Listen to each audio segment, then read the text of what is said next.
Chapter 1076. Cough, cough. When Li Yi saw that Su picked up the wine pot and gulped it down, he knew that he might have choked because he had eaten too much chicken. The one who loved to eat chicken was second granduncle. In order to satisfy his craving for good food, there were 5 cooks in the family who specially made chicken for him. There were a variety of methods, including dozens of methods and over a dozen cuisines. Occasionally, they would even create new methods. Su didn't like to eat chicken in the past. He loved White Rabbit creamy candies. However, he couldn't stand eating too much sugar when he was old, so he started to imitate second great uncle. Li Yi knew that Su was actually from the Wu Kingdom. For most masters, those mundane things could no longer pique their interest. They pursued higher martial arts. Most of them would choose to travel around in search of opportunities to break through again. Of course, Su's opportunities were not outside but here. Li Yi walked over and sat opposite him. He asked, "White Rabbit creamy candies have released a new type of milk candy with low sugar content. It won't spoil your teeth. Su, do you want to try it?" The sloppy old man didn't even raise his head. He said, "Tell me, what do you want me to do?" It was great to talk to such a straightforward person. He was straightforward and didn't beat around the bush. Li Yi thought about it and said, "Su is also from the Wu Kingdom. I don't think you want to see the people of the Wu Kingdom suffer from war and live in misery. I'm not going." The sloppy old man wiped his mouth and said even more straightforwardly. Li Yi was stunned. "I haven't said what it is. You want me to protect that little girl?" The sloppy old man looked at him and said, "I'm not going to the Wu Kingdom." It wasn't good to talk to such a straightforward person at all. The sloppy old man stood up and said, "With your second young mistress and the experts on the heaven list, even a master won't be able to do anything. Moreover, the only master left in the Wu Kingdom is Yang Wanli. He's also a member of the Yang royal family. He won't do anything to that little girl." Li Yi originally thought that there was nothing to worry about in the fringe with Rui and second great uncle by his side. There were also many guards outside. Yang Liuking's trip back to the Wu Kingdom was fraught with danger. With a master by his side, he didn't have to worry too much about his safety. However, since Elder Su said so, he did not insist. After all, Elder Su was a guest, not a servant of the Li family. He thought for a while and asked curiously, could it be that the Wu Kingdom only has 2 grandmasters, Elder Su and Yang Wanli? 2. The sloppy old man waved his hand and said, 3, isn't there another one here? That's even more impossible. Anyway, don't worry, there aren't that many idle grandmasters in the Wu nation. The sloppy old man seemed to be very unwilling to talk about this topic.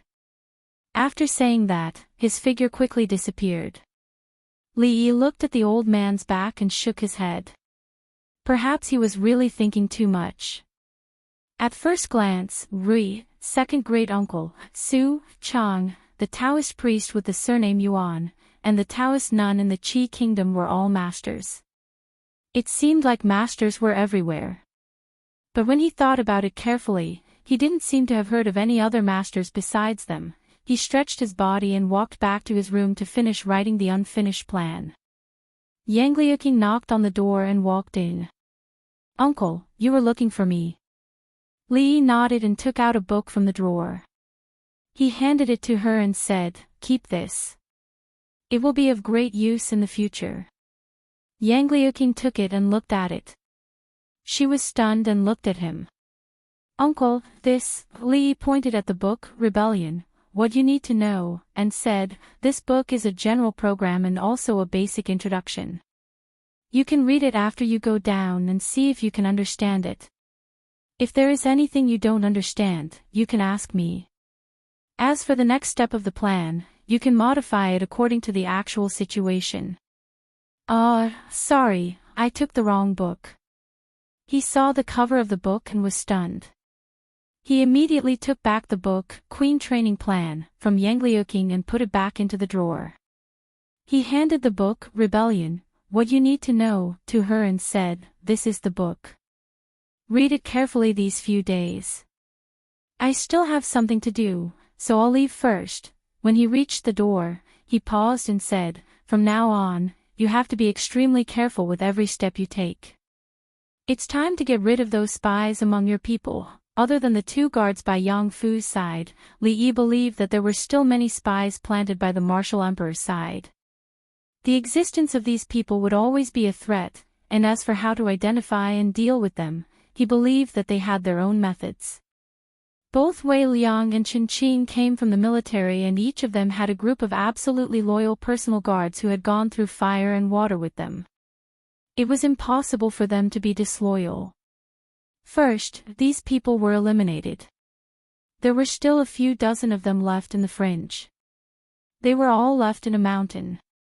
They did not have to worry about food and clothing here, but it was impossible for them to send any news out. Whether there were spies among them or not, it wouldn't matter anymore after a few years. After this round of cleansing, they had less than 500 soldiers. Including the first batch of people arranged by Lu Mei, they only had a little more than 600. However, their combat strength couldn't be simply measured by the number of people they had. Not to mention that some of them were experts who could fight against 10 or even dozens of experts. Even with Divine Punishment's excellent equipment, it was enough to easily deal with the elite troops of the Wu Kingdom. Of course, they had only a few people they could use to begin with. If they wanted to turn the situation around with such a small number of people, only fools would go head-on against the army of the Wu Kingdom. Yang Liuqing and the others probably still needed some time to prepare. When the first step of the plan was formulated, they would walk out of the fringe and take the first step of the revolution. Originally, he wanted to discuss with Drunken Mo about a few trendy underwear styles, but Old Man Wang came looking for him. They could only slowly talk about the underwear at night. Li Yi admired Old Man Wang very much. He was avant-garde and bold. Although he was old, he wasn't pedantic at all. This was very rare in the current era. Moreover, in the future revolution, as the former prime minister and the role model of the literati of the Wu Kingdom, Old Man Wang would play a very big role. Rui and Yang Liuqing were both martial artists. It was very easy for them to carry a knife and kill people. However, if they were to talk about unifying their thinking, the united front, how to fight the land war well, how to establish and govern a base after a great victory, not only would they have a headache, but Li Yi himself would also have a headache. Professional things should be done by professionals. These days, after Jiang of Silla's explanation, I'm suddenly enlightened. After Old Man Wang walked in, he first bowed to Li Yi. In fact, it was more than a sudden enlightenment. After talking with Li Yi for the past few days, he finally understood that there was so much to learn about rebelling. Many aspects of it were similar to governing a country through different means. He had long heard that Jiang of Silla was the best in the world and was also a famous minister in the Jing Kingdom in the past. He always thought that the rumors were exaggerated. Today, after experiencing it personally, he understood that those rumors were actually not true. "You're welcome." Li Yi waved his hand and said, "Prime Minister Wang, is there a problem today?" Old Man Wang nodded and said, "Jiang of Silla should also know that the traitor who usurped the throne was insane. After killing his brother and father, he was still worried that there would be others who would threaten his throne, so he slaughtered the Yang clan with groundless charges." Li Yi nodded. He had also heard of what Emperor Wu had done. This was not only insane, it was practically antisocial and anti-human. No one would do such a thing. In this way, other than that traitor, there are no more males in the Yang clan. After Her Royal Highness ascends the throne, that traitor will definitely not be able to escape death.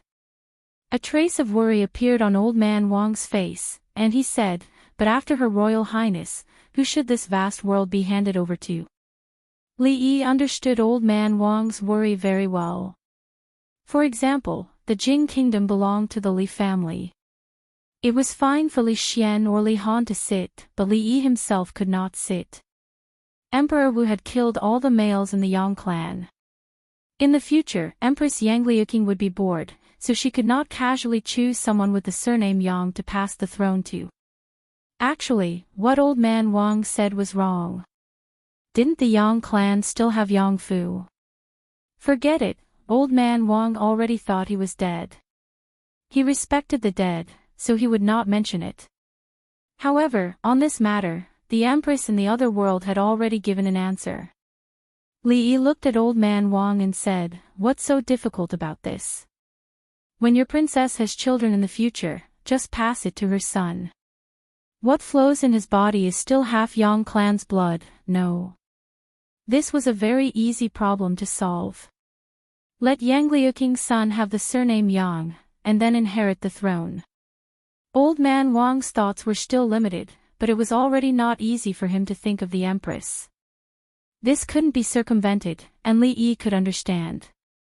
Although Yang Liuqing's child, in terms of bloodline, could not be compared to the orthodox Yang clan's royal family, if she became the Empress, this wouldn't be a problem. In the other world, there was still someone who wanted to pass the throne to his nephew. Old man Wang came to a sudden realization and clasped his hands, saying, "Thank you, Jiang of Silla, for dispelling my doubts. I thank you on behalf of the people of the Wu Kingdom." "You're welcome." Li Yi waved his hands again.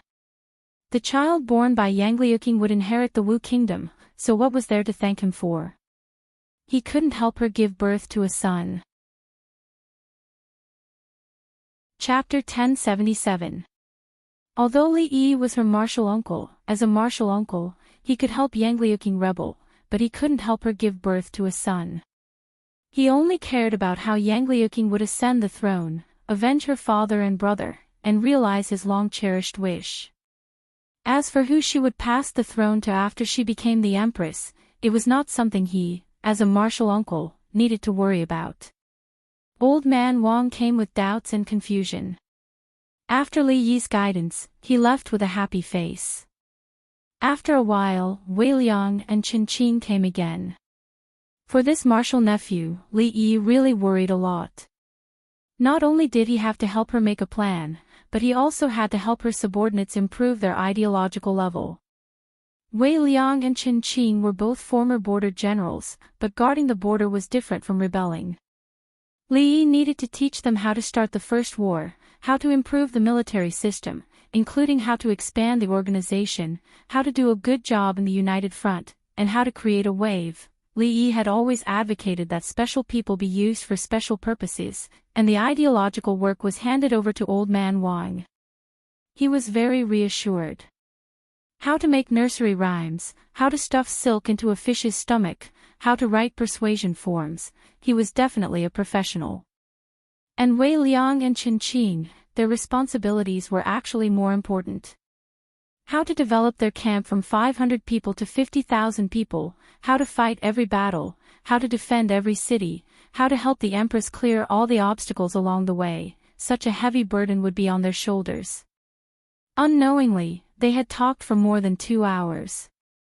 Li Yi waved his hand tiredly and said, "Let's stop here for today." When the two left, they bowed deeply to him. These days, what they learned from Jiang of Silla was enough to use for a lifetime. Li Yi leaned against the back of the chair, closed his eyes, and rested for a while.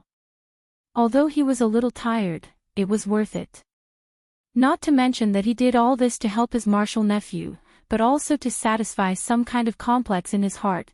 Moreover, Rui had become much gentler to him these days. It was all worth it. He leaned against the chair. After an unknown amount of time, a pair of hands appeared on his shoulders and began to gently press down.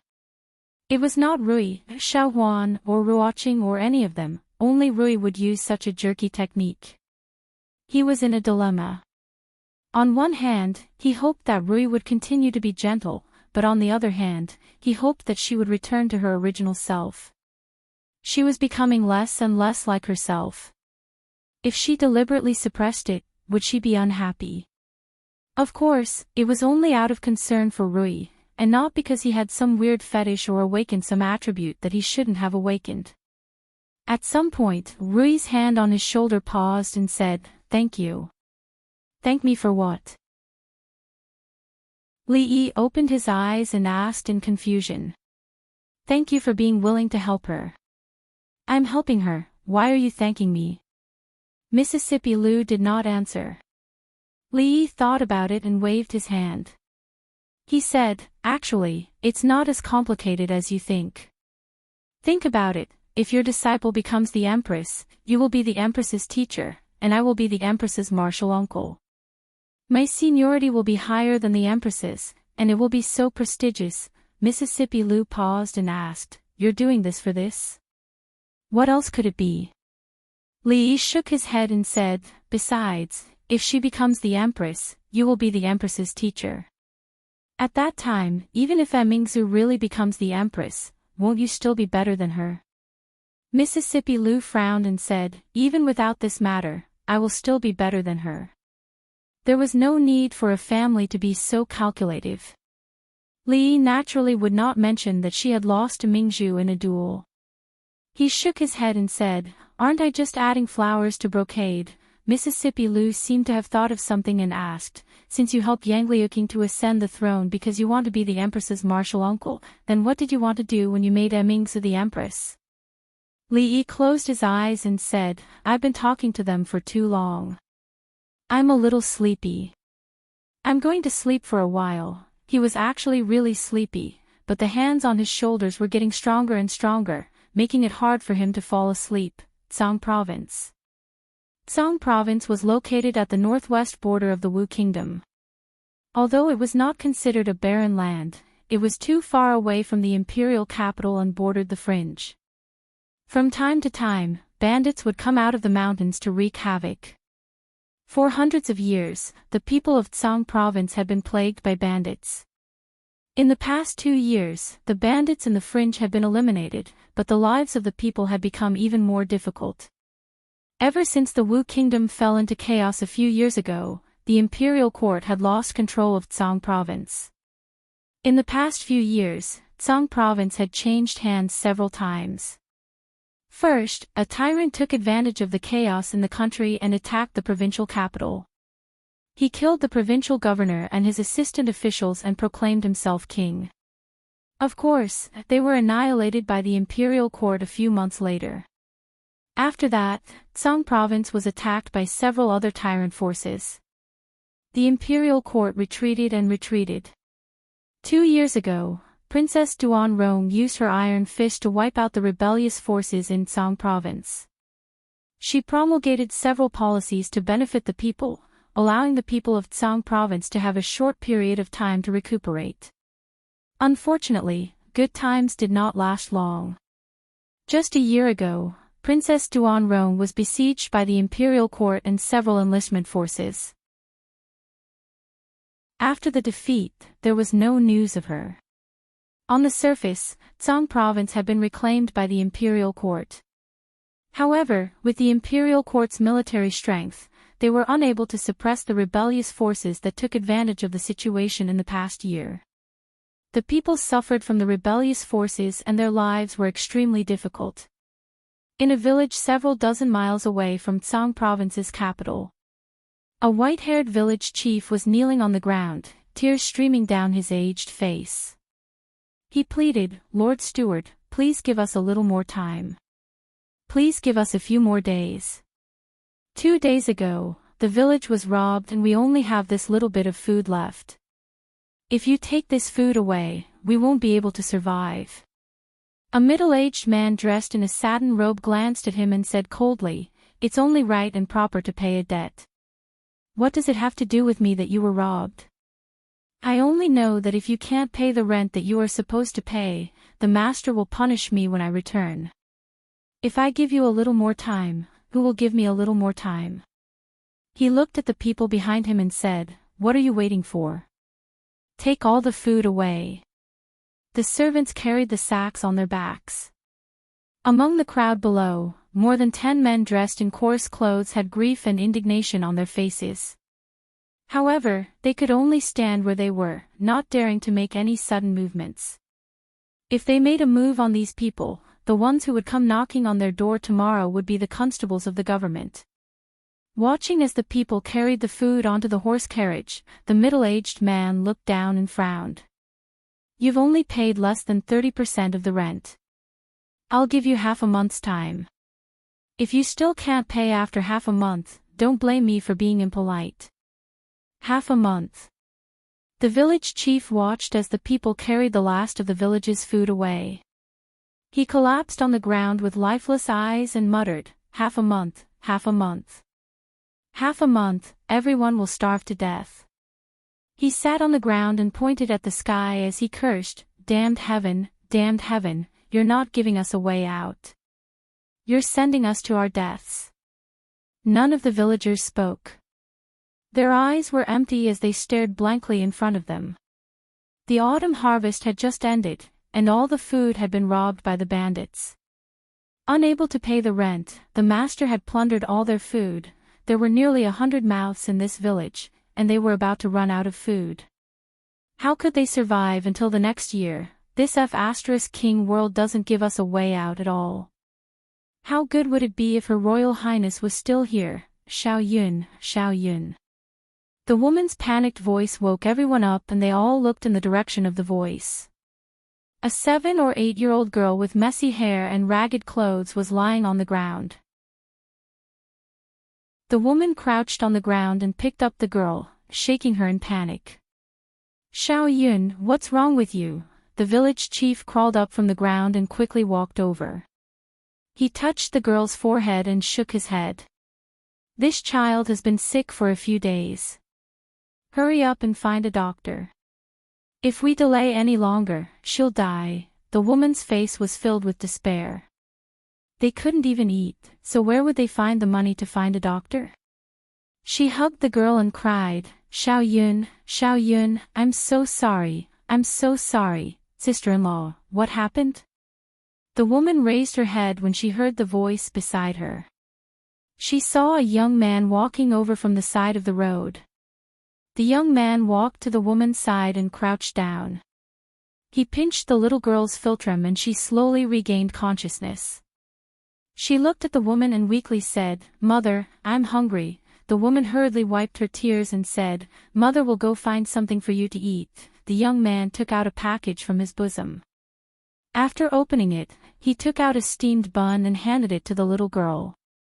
"Eat something first." The little girl was startled. The next moment, she took the steamed bun and wolfed it down. The young man turned back and said to the man with a Red Cross armband standing on the side of the road, "This little girl is sick. Come and take a look at her." He looked at the woman and smiled. "Don't worry, he's a doctor."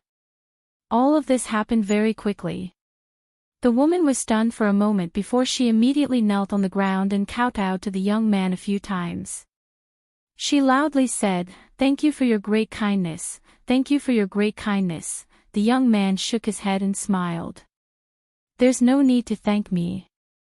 If you want to thank someone, thank the Heavenly Empress." Chapter 1078. The situation in Sangzhou had always been tense. Normally, when strangers passed by the village, if they stayed in the village for too long, they would be questioned. They had to be careful because there were too many precedents. If they were careless, it could lead to the destruction of the entire village. However, the people that appeared in the Dong family village today were not on guard. They were not people from the government, nor were they bandits that went down the mountain. Whether it was the government or bandits, they would not give the villagers free medical treatment, free medicine, or give their food to the villagers to eat. If these people were bad people, then they would want to meet bad people like them every day. The young man handed a few doses of medicine to the woman and said, "Sister-in-law, this child only has a slight cold. Remember to boil 3 bowls of water into 1 bowl when you boil the medicine. He will be fine after drinking these medicines. We'll come back in 2 days. Thank you, benefactor, for saving our child." When the woman reached out to take the medicine, her eyes were filled with tears. She wanted to kneel down again, but the young man quickly helped her up. A man held his hand and firmly said, "Benefactor's great kindness is something we cannot repay. As long as there is anything we can do, just say the word. I, Dong Dahai, will climb a mountain of swords or descend into a sea of flames without a frown." The young man smiled and shook his head. "We are under the orders of the Empress of Heaven to relieve the suffering of the common people. This is a good deed. If we ask for something in return, wouldn't it damage the Empress of Heaven's merit?" The man was stunned and asked, "May I ask, Benefactor, the Empress of Heaven that Benefactor spoke of?" A trace of respect appeared on the young man's face. He said, "The Empress of Heaven is the embodiment of kindness and benevolence. We have received the teachings of the Empress of Heaven to punish the strong and eliminate evil, to help the people of the world, to eliminate injustice, and to accumulate good fortune for the Empress of Heaven. Many thanks to the Empress of Heaven, many thanks to the Empress of Heaven." After the man heard this, he pulled the woman beside him to kneel down and respectfully kowtowed several times in a certain direction. After they stood up, the young man looked at him and asked, "I heard that there is a group of fierce bandits nearby. They rape and pillage and do all kinds of evil. We are under the orders of the Empress of Heaven to eliminate them. I wonder if you know where this one-eyed tiger bandit is now." One-eyed tiger. When the man named Dong Dahai heard this name, he clenched his teeth and a look of hatred appeared on his face. He gritted his teeth and said, "A few days ago, it was them who rushed into the village and stole our food." The young man looked at him and asked, "So, you know where those people are?" "I know, of course I know." The man nodded, then shook his head. He looked at him and said anxiously, "Benefactor, you can't do this. One-eyed tiger has dozens of brothers under him, and each of them has extraordinary skills. Even the government can't do anything to them. If you go, you'll just be throwing your lives away." The young man didn't mind at all and said, "It's fine. You just need to tell me where the one-eyed tiger is." The man's expression changed for a while. A moment later, a trace of viciousness appeared in his eyes as he said, "Benefactor, you saved my family Xiao Yun's life. If we don't have food, our family will starve to death." His gaze gradually became resolute as he said, "If you're going to find the one-eyed tiger, please bring me along." "Me too. Count me in. I'm going to die either way. Even if I die to the mountain patrol tiger, it's better than starving to death. At least, I can drag someone down with me before I die." More than 10 men rushed in from outside. They were all excited and stood behind Dong Dahai. There was not a single bit of food left in the village. After today, even if they were not killed by the bandits, they would slowly starve to death. Therefore, it was better to follow these people and fight for a chance of survival. In this world, one's life was determined by one's own effort. The young man looked at them and said, "Think about it carefully. If you go, there's a chance that you won't be able to return." The man standing in front of the group shook his head and said with a pitiful smile, "It's still better than starving to death." The village chief of the Dong family walked up to them unsteadily and said, "Even if Benefactor doesn't come, we'll still fight it out with them. Only by doing so will we have a chance of survival. If we don't, the whole village will die together." The young man pondered for a moment and did not refuse. He nodded and said, "Then let's go together." Over 10 strong young men of the Dong family took out hoes and shovels from their houses and carried them on their shoulders. Then, they followed the young man out of the Dong family village and headed in a certain direction aggressively. Who was not afraid of death? In the past, they would not even have the thought of resisting those bandits. However, it was different now. If they did not resist, they would starve to death. They had been forced into a dead end. They only had 2 choices, resist or die. If they did not want to die, they could only resist. Fortunately, they had helpers. These benefactors did not seem to be ordinary people. There were over 10 of them. Together with them, the number of people they had was not far behind the one-eyed tiger. Dong family village. For the survival of the entire village, all the strong young men of the village had been mobilized to fight the most powerful bandits in the vicinity. They swore that they would take back their food. The old, the weak, the women, and the children had all stayed in the village. They stood at the entrance of the village and looked in a certain direction silently. A young child curled up in his mother's arms. He raised his head and asked, "Mom, where did Dad and the others go?" The woman lowered her head and said softly, "Dad and the others went to find food for us. Once they find food, we won't have to starve anymore." Rui City. Li Yi looked down. Yang Luqing, Geezer Wang, Wei Liang, Chen Qing, and several deputies were all there. Even Mississippi Lu found a seat and sat at the back. He nodded, turned around, knocked on the blackboard, and said, "Now, let's start the class. Today, we'll talk about the timing of a rebellion." He cleared his throat and continued, "The timing of a rebellion is very important. Think about it. Has anyone in the Jing Kingdom rebelled now? No one dares to rebel in the Jing Kingdom. Why? Is it because the Jing Kingdom is strong, and the people live and work in peace and contentment? Is it because they have nothing better to do?" Wei Liang nodded thoughtfully. Li Yi pointed at him and said, "General Wei, answer me. Why hasn't anyone in the Qi Kingdom rebelled?" "Someone in the Qi Kingdom rebelled."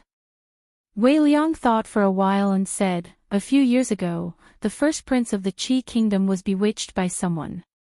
He wanted to implement the Silver of Judgment law in the Qi Kingdom. The country was in turmoil. The officials of several states rebelled. It involved many people. Later, it was forcefully suppressed." "Sit down." Li Yi glared at him and said, "The example of the Qi Kingdom's failed rebellion tells us that even a rebellion must be based on principles. When a country is still very strong, blindly rebelling will definitely pay a heavy price. The so-called timing of a rebellion is also the current situation. Several conditions must be met.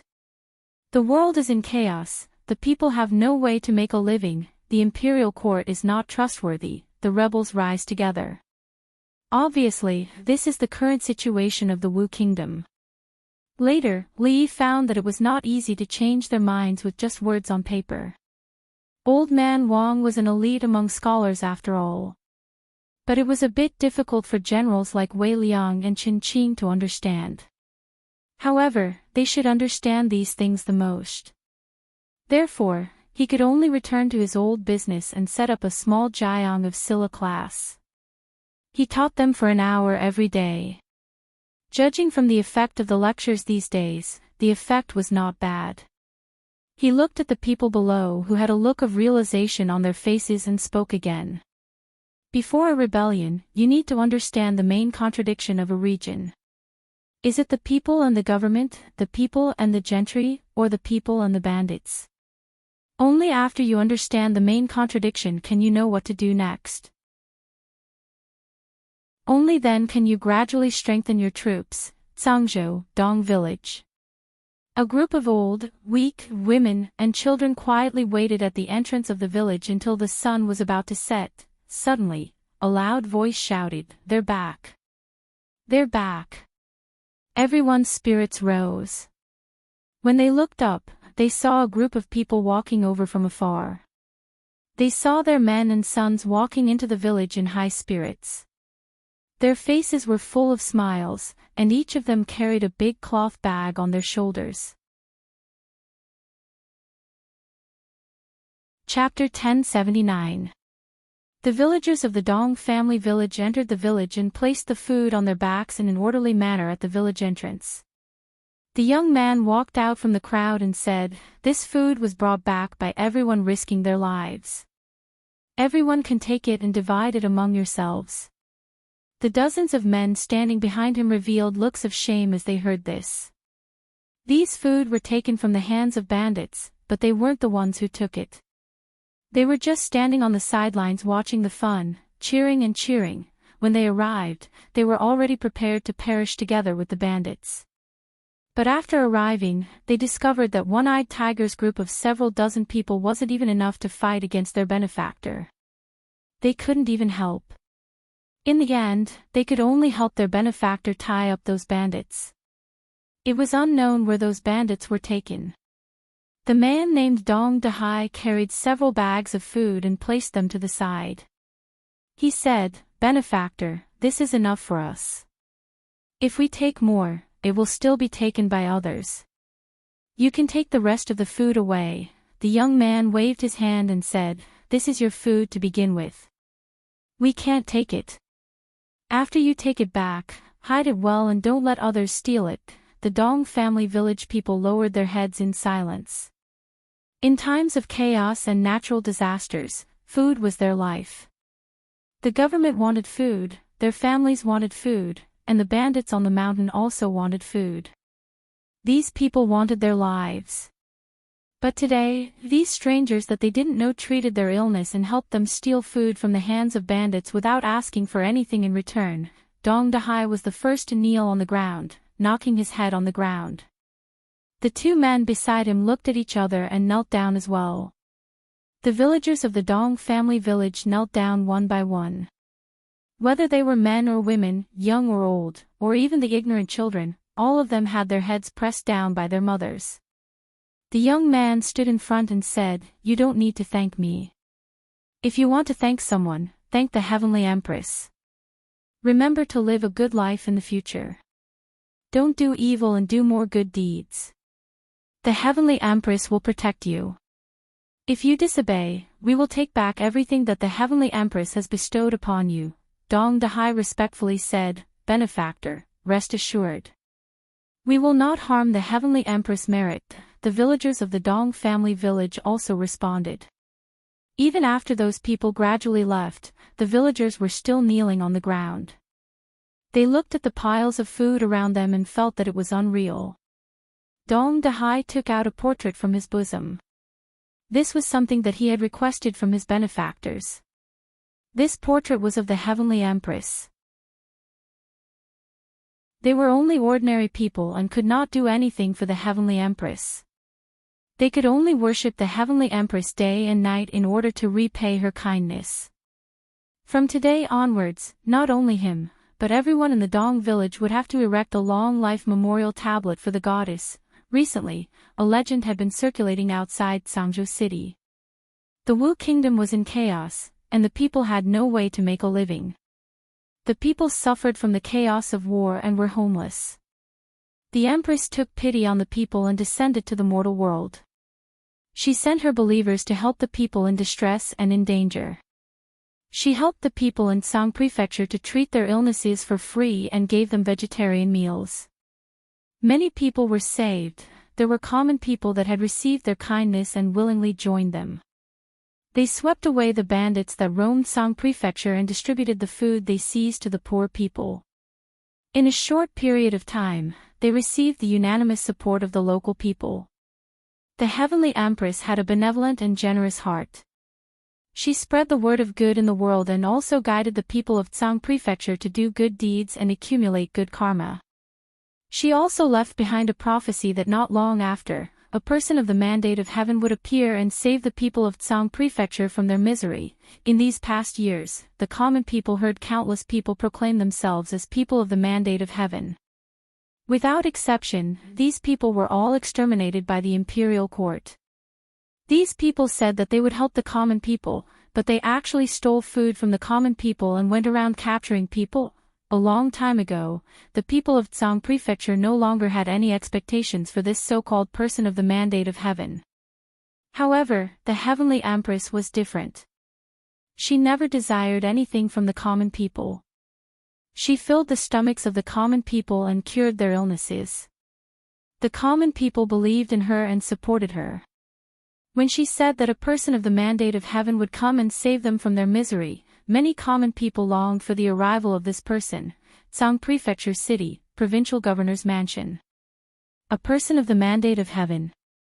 The Tsang Prefecture's provincial governor slammed the table and said with dissatisfaction, investigate investigate thoroughly for this official, find out who this group of people is. With such a force appearing outside of Tsang Prefecture City, as the provincial governor, he naturally could not let his guard down. The situation in Tsang Prefecture was chaotic enough. He was the provincial governor in name, but he could only do as he pleased in the prefecture city. Once he left the prefecture city, he would be restricted by those powerful people. It wasn't easy for the imperial court to take down Tsang Prefecture. If there were any unforeseen events here and a few more rebels were born, this provincial governor who hadn't been a provincial governor for long would most likely meet his end. This so-called holy religion that led people to do good must be nipped in the bud. After finishing this matter, he still had to think of a way to find Princess Duanrong's whereabouts. His Majesty had sent him several secret letters, ordering him to find Princess Duanrong at all costs. Unfortunately, the fringe was easy to enter but hard to leave. If he couldn't send troops in, where would he find her? Unless Princess Duanrong could walk out of the fringe on her own and stand before him, he didn't think such a pie falling from the sky would happen to him. In the fringe, Li Yi had just sent off Yang Liuqing and his entourage. In the end, what was learned on paper was still shallow. Rebellion was not something that could be accomplished with words alone. He had already taught them everything that needed to be taught. It was time for them to put it into practice. Tsang Prefecture was the closest to the fringe. It was a place that they had to fight for. Once they conquered and stabilized Tsang Prefecture, the fringe would become their stable support. As long as the imperial court of the Wu Kingdom hadn't swept away all the obstacles in the Wu Kingdom, they would be invincible. They had just set off today, but the arrangements in Tsang Prefecture had already begun several months ago. The holy religion wanted to establish a branch in the Wu Kingdom. Su Zheng couldn't wait to personally lead his men there. The philosophy of the holy religion had long changed to that of helping the needy. They recruited a portion of the people, wiped out the small gangs of bandits in Tsang Prefecture, and distributed all the food and belongings they obtained. Of course, they weren't doing this out of selfishness. There was a difference in the treatment between the followers of the holy religion and the common people. In just a few short months, their troops grew from less than 100 people to a terrifying number. And those bandits and tyrants were all brought into the fringe and turned into productive forces. In these 2 months, Li Yi also deeply understood why the countless rebellious bandits in history would first establish their own religion before they rebelled: a rebellious disciple, a protective master, a lunatic who only wanted to strengthen the holy religion and spread its teachings, and a group of martial arts experts who had long been trained to the point of wanting to see the world plunged into chaos. With Tsang Prefecture as the starting point, who knew how much chaos they would stir in the Wu Kingdom in the end? Li Duan ran over from afar and ran to his side. He asked, "Daddy, Daddy, have Auntie and senior sister left?" Li nodded and said, "Let's go." Li Duan heaved a sigh of relief and murmured, "They're finally gone." Li patted his head and asked, "Are you happy that Auntie and senior sister left?" "If I don't train properly, Auntie will spank Dwayner's butt." Li Duan rubbed his butt and said excitedly, "I'm going to play with little sister and Auntie." Li Duan's fear of Rui was innate. Now that Rui had left with them, he could completely let go of himself. Li Yi looked down the mountain. The path down the mountain twisted and turned until it disappeared into the shade of a forest. Somewhere in the mountains ahead, a troop of nearly 1,000 people was moving slowly. Wei Liang gripped the saber in his hand tightly. The saber was so sharp that it could cut through iron like mud. It was the first time in his life that a troop of 500 soldiers was equipped with such a divine weapon. Apart from that, they were also equipped with the heavenly punishment that struck terror in the hearts of countless people on the battlefield. It was an invincible weapon for sieging cities and killing enemies. However, this was just a precaution.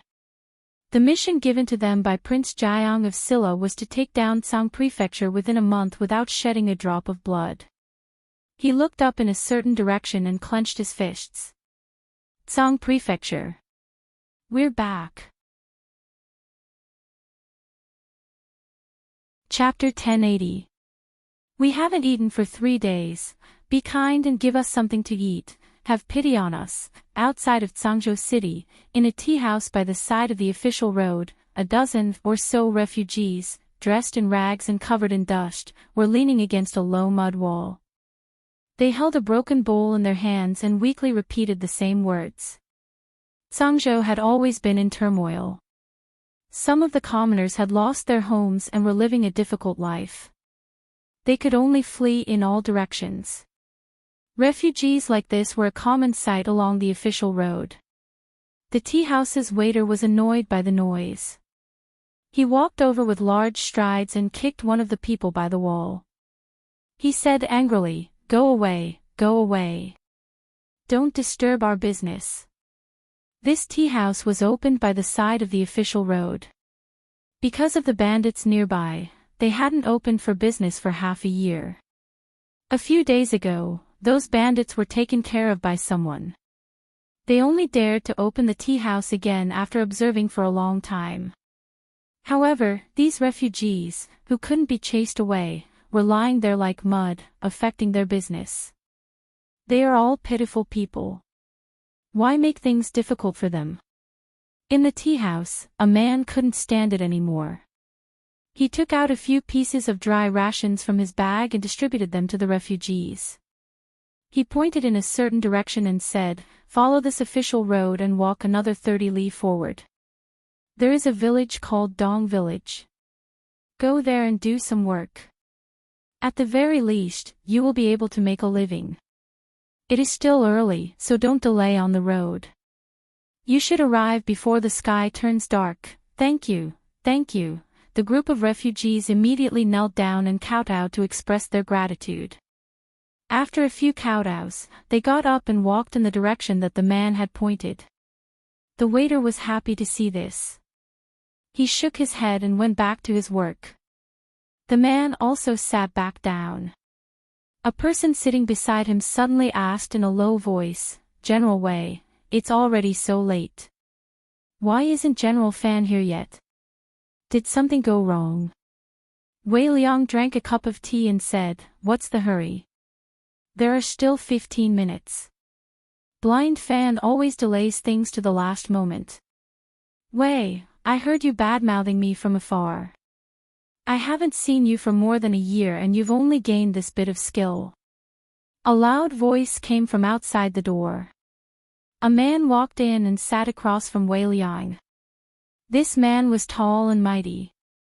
One of his eyes was blind, and a knife scar ran diagonally through his eye, making him look somewhat terrifying. Behind him, there were more than 10 people on horseback. A murderous aura spread out, causing the few people in the shop to feel nervous. Wei Liang glanced at him and said lightly, "I haven't seen you for more than a year. Blind Fan, you've become more capable. If I didn't know better, I would have thought that you're a bandit from somewhere." The waiter of the tea house walked over nervously and asked in a trembling voice, "Sir, what would you like to order?" Wei Liang placed a few coins on the table and said to the one-eyed man, "Let's talk outside." The group walked out of the tea house and went down the official road. They walked straight into a forest not far away. Wei Liang stopped in his tracks. The people behind him dismounted their horses and knelt on one knee. They said loudly, "Greetings, General Wei." Wei Liang waved his hand and they immediately stood up. The one-eyed man took a step forward and asked in a deep voice, "Where's the princess?" "Her Highness has arrived at Song Prefecture." Wei Liang looked at him and said, "When we were suppressing the bandits, we heard that there was a powerful blind guy who occupied a mountain a year ago and subdued all the forces within a 30-mile radius. We guessed that it was you." The one-eyed man nodded and asked again, "The people of Tsang Prefecture are saying that His Highness King Jing was assassinated. Is this true?" Wei Liang nodded and did not deny it. The one-eyed man's expression changed. "Then His Highness," Wei Liang waved his hand. "Just treat it as if His Highness King Jing is already dead." The one-eyed man took a few steps back and said in shock, "Then we're, even if King Jing is dead, we still have the princess. Wei Liang looked at him and said, do you think that Her Highness is not as good as King Jing? The one-eyed man wanted to say something, but Wei Liang waved his hand and said, if there's anything, we'll talk when we see the princess. Some people let go of their horses and rode with the people beside them. Wei Liang and a few of his subordinates got on their horses and rode on the official road. The group of people galloped away, kicking up a cloud of dust. In a remote village in a county in Tsang Prefecture, the horses stopped in front of the village entrance. The one-eyed man dismounted and looked into the village with an excited expression. Wei Liang looked at him and said, let's go. Greetings, Her Highness. A moment later, in the courtyard of a house in the village, the one-eyed man knelt on one knee. The muscles on his face trembled and he could not control his excitement. Get up. Yang Liuqing smiled and said, General Fan has worked hard for the past year. After the one-eyed man stood up, he shook his head and said, as long as Her Highness is fine, it's not hard for me. He also met a few deputy generals that he was familiar with and Prime Minister Wang. Before he had time to rest, he was pulled aside by Wei Liang. Didn't you want to ask about His Highness King Jing? Wei Liang looked at him and said, indeed, King Jing is not dead, but he can no longer support our great cause. After a moment, the one-eyed man came back to his senses. He sighed and said, I've been worried about this for a long time, but I didn't expect that even Prime Minister Wang wouldn't be able to let King Jing walk the right path. After saying that, he looked at Wei Liang with bright eyes and asked, what you said just now, is it true? Her Highness really plans to rise up? Wei Liang looked at him and asked, what do you think? A sneer appeared on the one-eyed man's face and he said, except for Her Highness, I won't listen to anyone. Wei Liang nodded, but the one-eyed man looked at the thing hanging in front of his chest and asked, what is this? Wei Liang took the third eye given to him by Jiang of Silla and handed it to the one-eyed man. The one-eyed man held it in his hand and looked at it for a long time until Wei Liang taught him how to use it. He opened a small lid and brought it close to his eyes. He could even see the expressions of people a few hundred steps away. This is the monocular of the Jing Kingdom. He looked at Wei Liang and said in shock, this thing is hard to buy. Where did you get it? What is this? Wei Liang looked at him with some disdain and said, lend me your saber. A vigilant expression appeared on the one-eyed man's face and he asked, what do you want my saber for? We are friends, but I won't give it to you. We haven't seen each other for a long time. Let me broaden my horizons. Wei Liang shook his head and said, don't worry, I don't want your things. Since Wei Liang said so, the one-eyed man had no choice but to untie the long saber at his waist. Wei Liang held it with one hand and pulled out the saber at his waist with the other. After a few sounds of metal clashing, a few cracks appeared on the one-eyed man's saber. Under the one-eyed man's incredulous gaze, he handed his saber to him and said, it's just a pile of scrap metal. Don't say it's a saber. This saber is for you. Don't embarrass Her Highness when you go out. The one-eyed man held the saber in his hand tightly and looked at it carefully. He raised his head to look at Wei Liang and asked seriously, tell me honestly, what happened in the past year? Wei Liang smiled and said, come here, I'll show you something good. The two of them walked into a house. When they came out again, the expression on the one-eyed man's face could no longer be described as just shock. Tian Fa. He looked at Wei Liang and took a deep breath. After a long time, he asked, damn it, tell me honestly, did you guys steal these things from the Jing Kingdom? Without waiting for Wei Liang to answer, he revealed an excited expression and said, with these things, what do we have to be afraid of? There are less than 2,000 soldiers guarding Tsangzhou. With your people, my people, and these Tian Fa, we can take Tsangzhou by tomorrow night. Take Tsangzhou. Wei Liang looked at him and asked, what happens after we take Tsangzhou? Of course we keep fighting forward. The one-eyed man looked at him and said, with Tian Fa, what do we have to be afraid of? Wei Liang looked at him and suddenly asked, do you know what the main contradiction is and what the secondary contradiction is? The one-eyed man was startled. He picked his ear and asked doubtfully, what? Do you know what a unified mind is and what a united front is? Do you know how to establish a revolutionary base, how to fight the agrarian revolutionary war, how to mobilize the strength of the people, how to do diplomatic work and united front work? The one-eyed man was startled and asked, what are these? You don't know anything. You only know how to fight and kill. Wei Liang looked at him in disdain.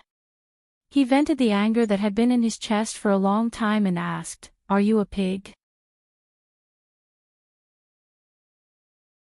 Chapter 1081. General Fan really wanted to refute Wei Liang. Wasn't war supposed to be advancing courageously? Killing enemies, breaking cities, fighting all the way to the imperial capital, breaking into the palace, taking down the dog emperor who had usurped the throne, and supporting Her Highness the Princess to ascend to the throne. He had never even heard of any contradictions, ideological battlefront, or base of operations. Precisely because he had never heard of it, he couldn't refute it. He and Wei Liang were old acquaintances. He had always thought that Wei Liang was only slightly better looking than him and had one more eye. When it came to leading troops into war, Wei Liang was no match for him. Otherwise, it would have been Wei Liang and not him who had followed the princess to the east and west. If Wei Liang was better than him in war, he wouldn't have been sent to the fringe to guard the rear. But after not seeing him for more than a year, he couldn't understand what Wei Liang was saying anymore. Not only that, but he also got his hands on so many divine weapons from God knows where. He got the monocular from the Jing Kingdom and Tianfa. If they had these 2 years ago, they wouldn't have lost Sangzhou and wouldn't have fallen to this state. Something that he didn't know must have happened in this 1 year. I'll teach you these things in the future. Wei Liang patted his shoulder and said, send a message back and tell your men to bide their time for now. Her Highness has her own ways to take over Sangzhou. In the future, you better keep your tricks to yourself. If this happened in Rui City, with your brain, you would only be able to build roads and move stones. General Fan temporarily suppressed the anger in his chest. He thought to himself that he would settle the score with Wei Liang after asking the princess about the ins and outs of the matter. A lady came in from outside and looked at the two. Miss Yang wants to discuss some matters with you. Who is this lady? Her Highness's new maid. She doesn't even call me General, she doesn't know etiquette. General Fan looked at the lady from head to toe and said, she's quite pretty, but she doesn't have a chest or a butt. What a pity. Bai Su walked in front of the two and asked Wei Liang, your friend. Wei Liang's face was solemn. Miss Bai has misunderstood. I don't know him. General Fan was stunned. He turned his head to look at him and asked, Wei, what do you mean by this? Your surname is Fan. I don't know what your surname is, and I don't know you either. Don't try to get close to me. Wei Liang waved his hand and said, I'm going to find Her Royal Highness. Miss Bai, please go ahead. With that, he strode away without looking back. Sigh. Just as General Fan said that, he suddenly shivered and felt an inexplicable chill all over his body. He turned his head and saw that the woman was looking at him. She said expressionlessly, Bai Su, do not fight with nameless people. State your name. He was startled for a moment, then he laughed, crossed his arms and said, Miss, Fan Chiao, have never hit a woman, Fan Chiao. Bai Su looked at him and nodded slightly. Fan Chiao, right? Wei Liang stepped into a courtyard, knocked on the door, and walked into the innermost room. There were a few people in the room. Yang Luqing, Elder Wang, and Chen Qing were all there. Elder Wang looked outside the door and asked, Where's General Fan? He still has some matters to attend to. Wei Liang shook his head and said, "There's no point in calling him to discuss this matter. Let's talk about it later." Elder Wang nodded and said, "Our current strength is not strong, so we should try not to attract the attention of the imperial court. Zhangzhou is the first step of our great undertaking, so we cannot be impatient. There are 9 counties in Zhangzhou, so we should plan one county at a time. Finally, we will encircle the provincial capital.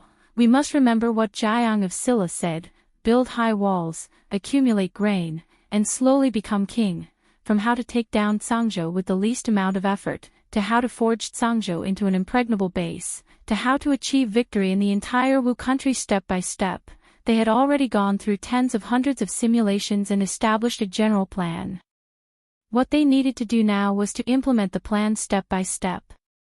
Wei Liang. Here. I order you to take down Qin County within half a month. Do you have any objections? Yes, sir. Qin Qing. Here. After an hour, Wei Liang walked out of the courtyard and walked to the front of another courtyard. He asked the guard standing at the door, "Where's General Fan?" The soldier swallowed his saliva and said, "Inside." He walked 2 steps, then turned back and asked, "Where's Miss Bai?" "Miss Bai left an hour ago." Wei Liang nodded and pushed the door open. He immediately saw General Fan sitting on the ground, leaning against the courtyard wall. He was covered in dust, and his eyes were listless as he looked ahead.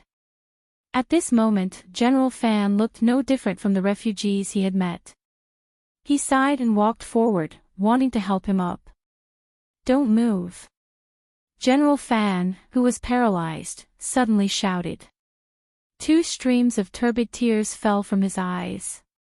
He sniffled and said in a sad voice, "My arm is broken, crack." Wei Liang helped him reattach his arm and helped him into the room to sit down. He sighed and said, "In the future, whenever you meet someone you don't know, especially a woman, you better watch your mouth." General Fan opened his mouth in disbelief. "Is she really a woman?" Wei Liang thought for a moment and said, "I forgot to tell you just now. If you meet any woman here, don't take the initiative to provoke them. If you really fight, even Her Highness is not a match for them." General Fan nodded in hindsight and couldn't help but ask, "Who are these people?" "It's a long story." Wei Liang shook his head and said, "Too many things have happened in the past year. I'll tell you one by one." In the room, sounds of surprise could be heard. "What, Plum's Art of War? You met the real person and listened to his teachings. He also gave you the Qianli mirror. Her Highness is his martial niece. He wants to help us rebel. You have a secret weapon that is even more powerful than heaven's punishment." Wei Liang enjoyed General Fan's surprised expression very much when he was telling the story. When General Fan first learned about these things, in terms of performance, he was just a little better than him. The 2 of them had followed Her Highness the Princess for a long time. Their statuses were similar and they were both generals, so it was inevitable that they would compare themselves to each other. When they met again, he felt extremely carefree when he realized that she had crushed him in all aspects. General Fan finally calmed down and looked at him and asked, "Prime Minister Wang asked you to take over Qin County in half a month. Can you do it? Do you need my help?" "No need." Wei Liang simply waved his hand to show his refusal. Qin County was only a small county in Zhangzhou. There was no army stationed in the county. Almost all the troops in Zhangzhou were in the state capital.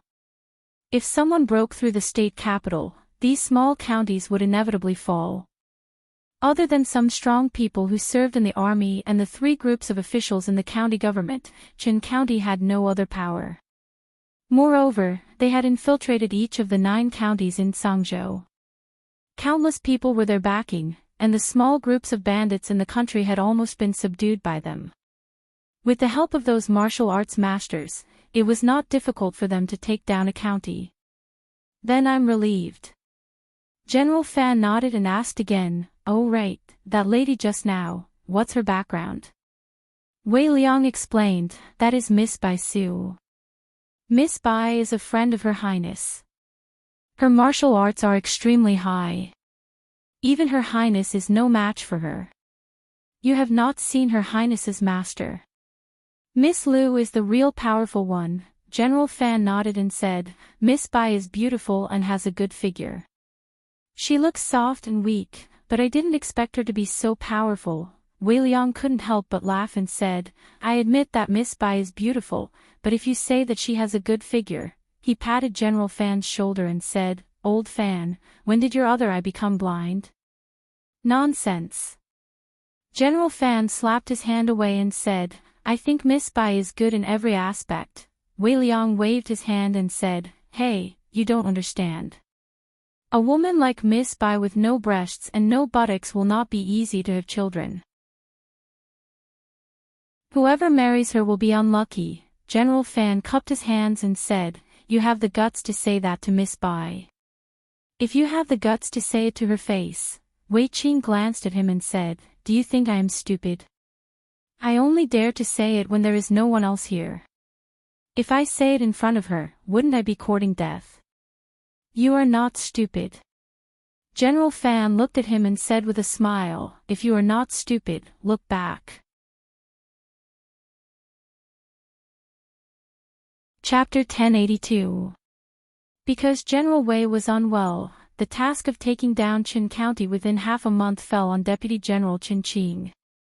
General Fan hadn't been with them for more than a year, so he was behind in thinking and couldn't keep up with the pace of the times. Prime Minister Wang specifically told them to eat and live together in this half a month. Wei Liang's task became to help General Fan improve the quality of thinking.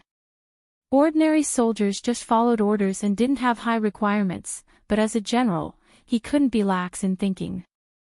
In the temporary residence, young Lu Qing sat at the table and slowly flipped through the pages of a book.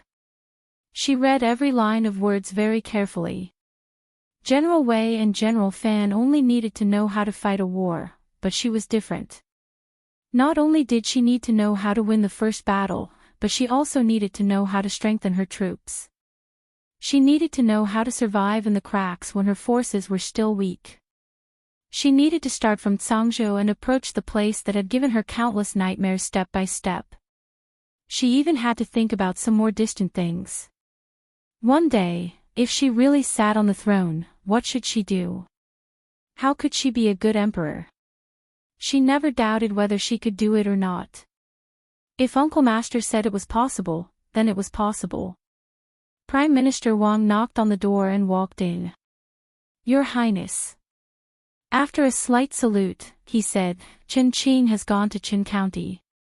He used to be stationed in Cangzhou, and Qin County is his hometown. Our people have already infiltrated the county government, and Envoy Su will also provide us with help. With Miss Bai's help, it shouldn't be a big problem to take down Qin County government quietly, got it? Yang Liuqing nodded. Qin County, including the entire Cangzhou, was almost abandoned by the imperial court.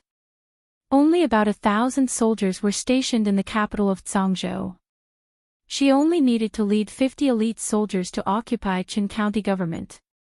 Qin Qing had many masters on this trip, so she wasn't very worried. Prime Minister Wang looked at the open book on his table and sighed, Your Highness has worked hard these years. Ever since the second imperial prince usurped the throne, he had watched helplessly as the defenseless girl took the young imperial prince Jing and escaped from the imperial capital. They hid all over the place and slowly grew up to become the princess that she was today. He had seen how much hardship she had suffered along the way. Yang Liuqing shook his head and said with a smile, It's the Prime Minister who's tired. You're already so old, but you still have to run around with us. It's us who've dragged you down. Prime Minister Wang waved his hand and said, I'm tired, but I'm willing to be tired. If I can see the day your highness ascends to the throne, I'm willing to die of exhaustion. Yang Liuqing smiled and discussed some matters with him before saying, I'll go and see master. Prime Minister Wang watched her walk out. He caught a glimpse of the elegant handwriting on the open page on his desk, and his gaze slightly paused. He looked outside the door. The princess from 2 years ago was very different from the one she was now. 2 years ago, although she had also tried her best to fight and work very hard, she was confused and had no direction at that time. Now, she would no longer show that kind of confusion and helplessness. There was someone who pointed the way for her, the way for all of them. When Yang Liuqing walked into the next room, Mississippi Lu was looking at the autumn water in a daze. "Master." She walked over and said softly. Mississippi Lu came back to her senses and asked, "Bai Su and the others have left?" Yang Liuqing nodded and said, "They just left with General Qin." She looked at Mississippi Lu and said, "Master, there's nothing to do here for the time being. Why don't you go back to Rui City first? Bai Su and the others are here. Nothing will happen." Mississippi Lu waved her hand and said, "No need. There's nothing important to do when I go back." "What does he want you to do next?" "Let me see the plan." Not long after, Yang Liuqing walked out of the room and came to the courtyard. He looked into the distance and saw a stretch of mountains. Although there was nothing important there were important people there. It was just that Master was never willing to face them. It had been 5 years since the second year of Jing He. If time went back, it would be even longer. It had been so long that even as a disciple, she was worried for her. Zhangzhou, Qin County, the county government. It was late, but the county magistrate of Qin County was still flipping through the files in the front hall of the county government. Recently, Qin County had not been peaceful. Of course, Qin County had never been peaceful. When the Wu Kingdom was still in peace, there were mountain bandits here. Now that the Wu Kingdom was in chaos, there were less mountain bandits here, but now there was a rebellion. Those sons of the asterisk cheese who could not defeat the regular army of the imperial court did not dare to provoke the prefectural city where the army was stationed. Instead, they targeted the soft persimmon like the county government. His predecessor, the predecessor before him, and the predecessor before him, were all hacked to death by the mountain bandits who rushed into the county government. Ever since the country was in chaos, there were people rebelling in all the prefectures. A place like Zhangzhou, which was already chaotic, naturally became even more chaotic. Every once in a while, a few dozen or nearly 100 thugs would rush into the county government and hack down the county magistrate and a few low-ranking officials. They proclaimed themselves Emperor XXX and declared their right to rule over Qin County. Then, they would be rewarded according to their contributions and conferred titles.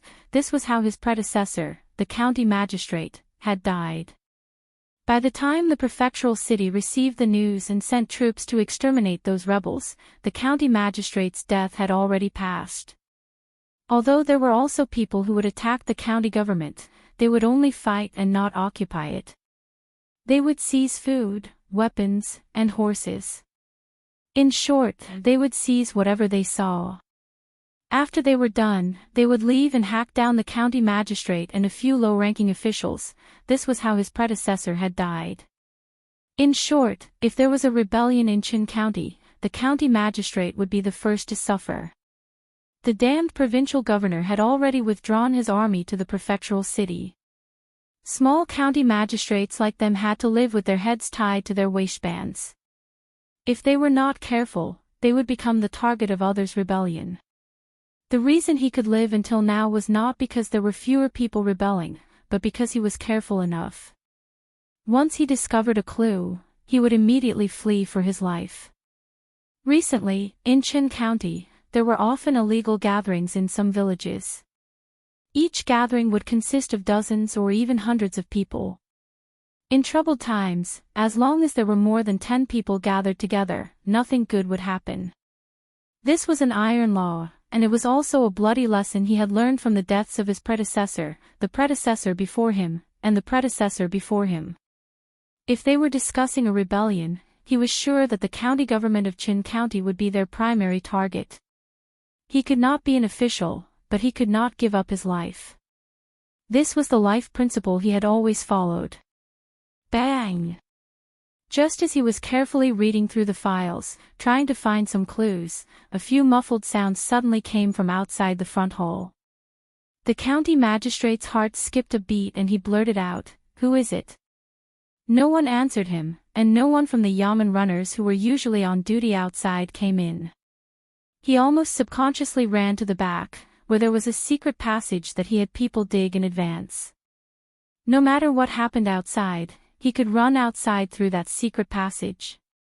He was not curious about what was happening outside. He knew that the most curious people often died the fastest. However, he had just run 2 steps when a black shadow had already blocked his way. The black shadow looked at him and asked, "Are you the county magistrate of Chin County?" "I'm not." He shook his head violently and said, "I'm afraid you have mistaken me for someone else. The county magistrate is now in the inner residence. Do you want me to take you there?" As he spoke, he walked out of the door, thinking that once the Yamen runners were alerted, he would be out of danger. In the yard outside the front hall, a Yamen runner had a knife against his neck. When he saw the county magistrate coming out, his eyes lit up. He pointed at him and said, "Hero, this is our county magistrate." The county magistrate of Chin County had already cursed the 18 generations of the Yamen runners' ancestors in his heart. He turned to look at the black shadow, knelt down with a thud, and said loudly, "Hero, please spare my life. I'm not the dog official you are looking for. I didn't do anything evil. The bad things were all done by the county magistrate. It has nothing to do with me. I surrender, I surrender." The black shadow looked at him and stood there, not knowing what to do for a moment. He had already thought about how to force the county magistrate of Chin County to submit if he resisted strongly. He had thought of several ways, but he didn't expect that the county magistrate would surrender on his own before they even said a word. The feeling of punching the air with all his strength was particularly uncomfortable. He looked back at the other person and asked, "Sister Bai, what should we do? Do we still need to separate tendons and break bones? Do we need to use poison?" "Separate tendons and break bones, use poison." Hearing this, the county magistrate of Chin County suddenly blacked out. Chapter 1083. Chin County was a small county. There were only a few hundred households in the county. The county magistrate and the deputy county magistrate had the responsibilities of the registrar and the county lieutenant. They were in charge of more than a dozen bailiffs and some servants. This was why the rebels liked to attack the county government in recent years. They only needed a few dozen people to occupy the county government and make themselves king. They could establish their power without much difficulty or risk. They could easily start the first war of the rebellion. If they attacked the county government, they naturally had to kill a few corrupt officials. Therefore, for a remote county like Chin County, the county magistrate had become a profession with a high mortality rate. The county magistrate of Chin County hugged the man's leg and said loudly, "Hero, what do you want? I will cooperate with you. Please don't kill me, you have no backbone at all. You're not a man." The man looked at him disdainfully and shook him off. He walked to the woman and said flatteringly, "Sister Bai, leave the things here to us. You should go and rest. If I knew it would be so easy, I wouldn't have come. It would be better to learn from the chief." Bai Su glanced at him and turned to leave. The man looked back at another person and said, "General Chin, I'll leave the rest to you." Chin Ching covered his face with a black cloth and walked to the county magistrate of Chin County. He pulled off the black cloth on his face and asked, "County Magistrate Liu, do you still recognize me?" The county magistrate moved closer to the light. When he looked over, he was shocked and said, "General Chin, you." He fell to the ground and cried, "General Chin, I've been looking forward to the stars and the moon, and you've finally come. You don't know how hard my life has been after you left. I've been hoping that Her Royal Highness would come back." The man looked at the county magistrate of Chin County, smacked his lips and sighed, "He's a talent, when the first snow fell in the second year of Jinping, Li Yi threw a letter into the fire. The letter was instantly swallowed by the flames. In the past few months, 7 of the 9 counties in Zhangzhou had been secretly controlled by them. The control here did not only refer to the county government, but also the people that Su Jing secretly recruited. Nominally, Zhangzhou was still under the control of the provincial governor's office. But in fact, the provincial governor's office had already surrounded Zhangzhou. Even inside the provincial governor's office, forces had already infiltrated. There were still 2 counties in the provincial governor's office. In order not to alert the enemy, they had not taken any action yet. Compared to a violent revolution using heavenly punishment and cannons to blast open the city gates, this method of boiling a frog in warm water was more suitable for them now. Once they completely controlled Zhangzhou, they could carry out the next step of the plan. Li Yi frowned as he watched the last scrap of paper in the bonfire burn away. After leaving home for a few months, Yang Luqing still frequently wrote letters. Rui actually did not send a single letter back, and did not even come back to take a look. It was really a girl who grew wild, too unreasonable. Li Duan, who was wearing a cotton-padded jacket, ran in from outside and asked, "Daddy, when is Auntie coming back?" Li Duan had really forgotten about the pain of his butt. He missed Rui so soon. Li Yi thought about it and said, 2 more months. She will be back during the new year. Li Duan counted with his fingers and realized that there were still 2 months until the new year. He patted his chest and murmured, "She will be back after the new year." "I'm relieved." After he finished speaking, he ran out of the room once again. Li Yi shook his head slightly as he watched him run out with happy steps. Li Duan was still young. He only remembered Rui spanking his butt. He did not know how good Rui was. 2 months before the new year, the first snow fell in Zhangzhou. In previous years, this was the official opening of the gates of hell for the people who did not have much food in their homes. Every year, it was unknown how many poor people would die from hunger and cold. This year was slightly different. Those deranged bandits in Zhangzhou had disappeared without a trace.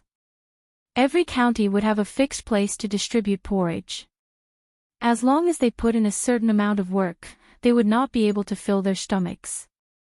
As long as they had arms and legs, they would not starve to death, and it was enough to sustain their lives.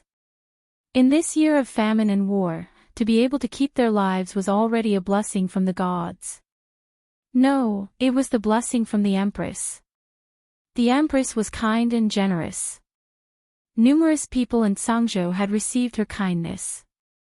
Many poor people who survived because of her prayed for her blessings day and night. Many people believed in the Heavenly Empress' words of someone that could save them from the sea of suffering and the chaos of war. But they didn't know when this person that could save them would appear. "Your Highness, other than Yong'an County and Ding'an County in the state capital, the other 7 counties in Zhangzhou are already under our control. Each county can mobilize more than 1,000 people. General Wei has already personally contacted Envoy Su in the state capital. Miss Bai just said that several brothers from the alliance have already infiltrated the Zhangzhou garrison." Chen Qing reported the various matters to Yang Liuqing and cupped his fists. "What should we do next? Please instruct your Highness." Yang Liuqing thought for a moment and said, 3 days later, occupy the state capital." Chen Qing knelt down on one knee and bowed, "Yes." Actually, a month ago, they were only a step away from occupying the state capital. Zhangzhou's garrison of 2,000 soldiers could not be considered elite soldiers. They were stationed outside the city, but they could mobilize more than 2,000 soldiers. They were all elite soldiers who had survived countless battles. In terms of weapons, they were far superior to the Zhangzhou garrison. Moreover, for the Zhangzhou garrison that had already been infiltrated, it was not difficult to break through from the inside and the outside at the same time. Chen Qing left in a hurry. He needed to discuss the specific plan of seizing the city with everyone and then deduce all the possible changes and possibilities. Even if he was already fully prepared, he could not let his guard down. Yang Liuqing left the room and walked into the courtyard. Looking at the bustling crowd around her, her heart was exceptionally calm. She did not feel the slightest nervousness or urgency of a great battle. This was the first time in several years. The reason was that they already had a well-thought-out plan for Cangzhou. This was their first battle, and it was also a very important battle. They could only win and not lose. She could not disappoint the soldiers, she could not disappoint her master, and she could not disappoint her martial uncle. Thinking of her martial uncle, her expression froze. She blinked her eyes and rubbed them in disbelief. Her lips parted and she said in disbelief, "Martial uncle." Outside of Cangzhou, there are still 3 major forces that have been in a stalemate with the government. After taking over Cangzhou, the first thing to do is to subdue them. Inside the room, Bai Su sat opposite Mississippi Liu and said, "I've already sent people to infiltrate those 3 forces." Bai Su said a few more things. Seeing that she was in a daze and seemed to be distracted, he said, "Chief, I'll go down first." Mississippi Liu nodded. Bai Su walked out of the door and met someone at the door. Her eyes widened and she opened her mouth, but before she could make a sound, her mouth was covered. Her eyes widened even more, and then she became a little angry. Before she could vent her anger, Li Yi raised his index finger and gestured for her to be quiet. Bai Su pushed his hand away and gritted her teeth, but she did not make a sound. Li Yi walked into the room, not deliberately suppressing his footsteps. After all, at such a close distance, if he walked quietly, Mississippi Liu would notice him. Her back was facing the door. Li Yi walked behind her and wanted to cover her eyes, but she reached out and grabbed his wrist. Mississippi Liu glanced at him and asked calmly, "Why are you here?" Bai Su stood at the door and saw that the chief's expression was no longer in a daze, and there was a trace of hidden joy. She was completely different from before, and he sighed in his heart. Duaner said he misses you. Li Yi walked to the door and held Li Duan's hand as he walked over and said, "I brought him here to see you." "Auntie," Li Duan did miss Rui. When he saw her again, he was so touched that his voice sounded like he was about to cry.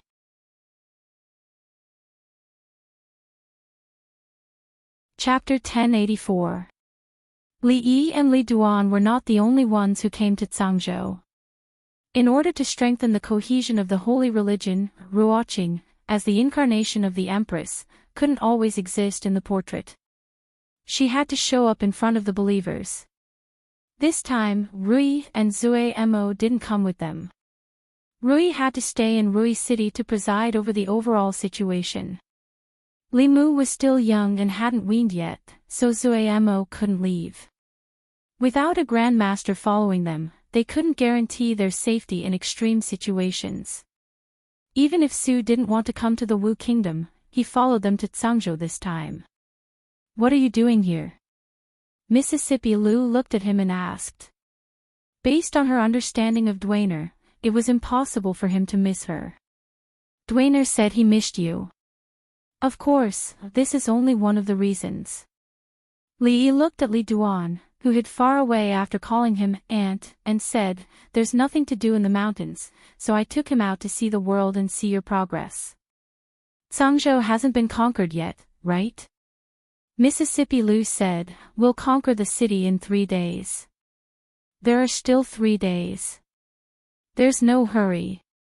Li Yi nodded, thought for a moment, and said, "Duaner just said he was hungry. Why don't you cook a bowl of noodles for him first? If it's convenient, cook a bowl for me too, with more vegetables and more noodles." Whether Li Duan wanted to see Rui for the food she cooked or not, as a father, Li Yi couldn't refuse a reasonable request from a child. He also wanted to see with his own eyes what the current situation in Cangzhou was like. After the meal, they walked through the village. Yang Luqing explained to him, "We've taken down the 7 county governments in recent days. We've also used some means to control the officials in the county governments. Some of the strong people can be used by us in a short period of time. Now, only the prefectural city is left. It had been several months since they split up and quietly came to Zhangzhou. In addition, before this, Su Zheng had already brought people here to expand the number of believers. Their progress was not fast. However, this was also Li Yi's intention. To the Wu Kingdom, Zhang Prefecture was a remote place, but Zhang Prefecture was close to the fringe. As long as the Wu Kingdom could defend Zhang Prefecture, no matter how strong the enemy was, they would be able to receive endless reinforcements from the fringe. This was a place that had to be fought for.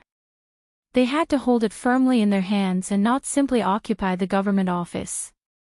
Otherwise, they would easily end up in the same situation as they did 2 years ago. The remaining snow had yet to dissipate. Walking on the road, one could see many villagers busily working in the village, constructing some strangely shaped buildings. This was a brothel that was about to be built. Any commoner who had a hard time living nearby would come here to work. Even if it was just sweeping the floor or moving wood, they would be able to get 2 meals a day to fill their stomachs. The one-eyed General Fan followed behind them.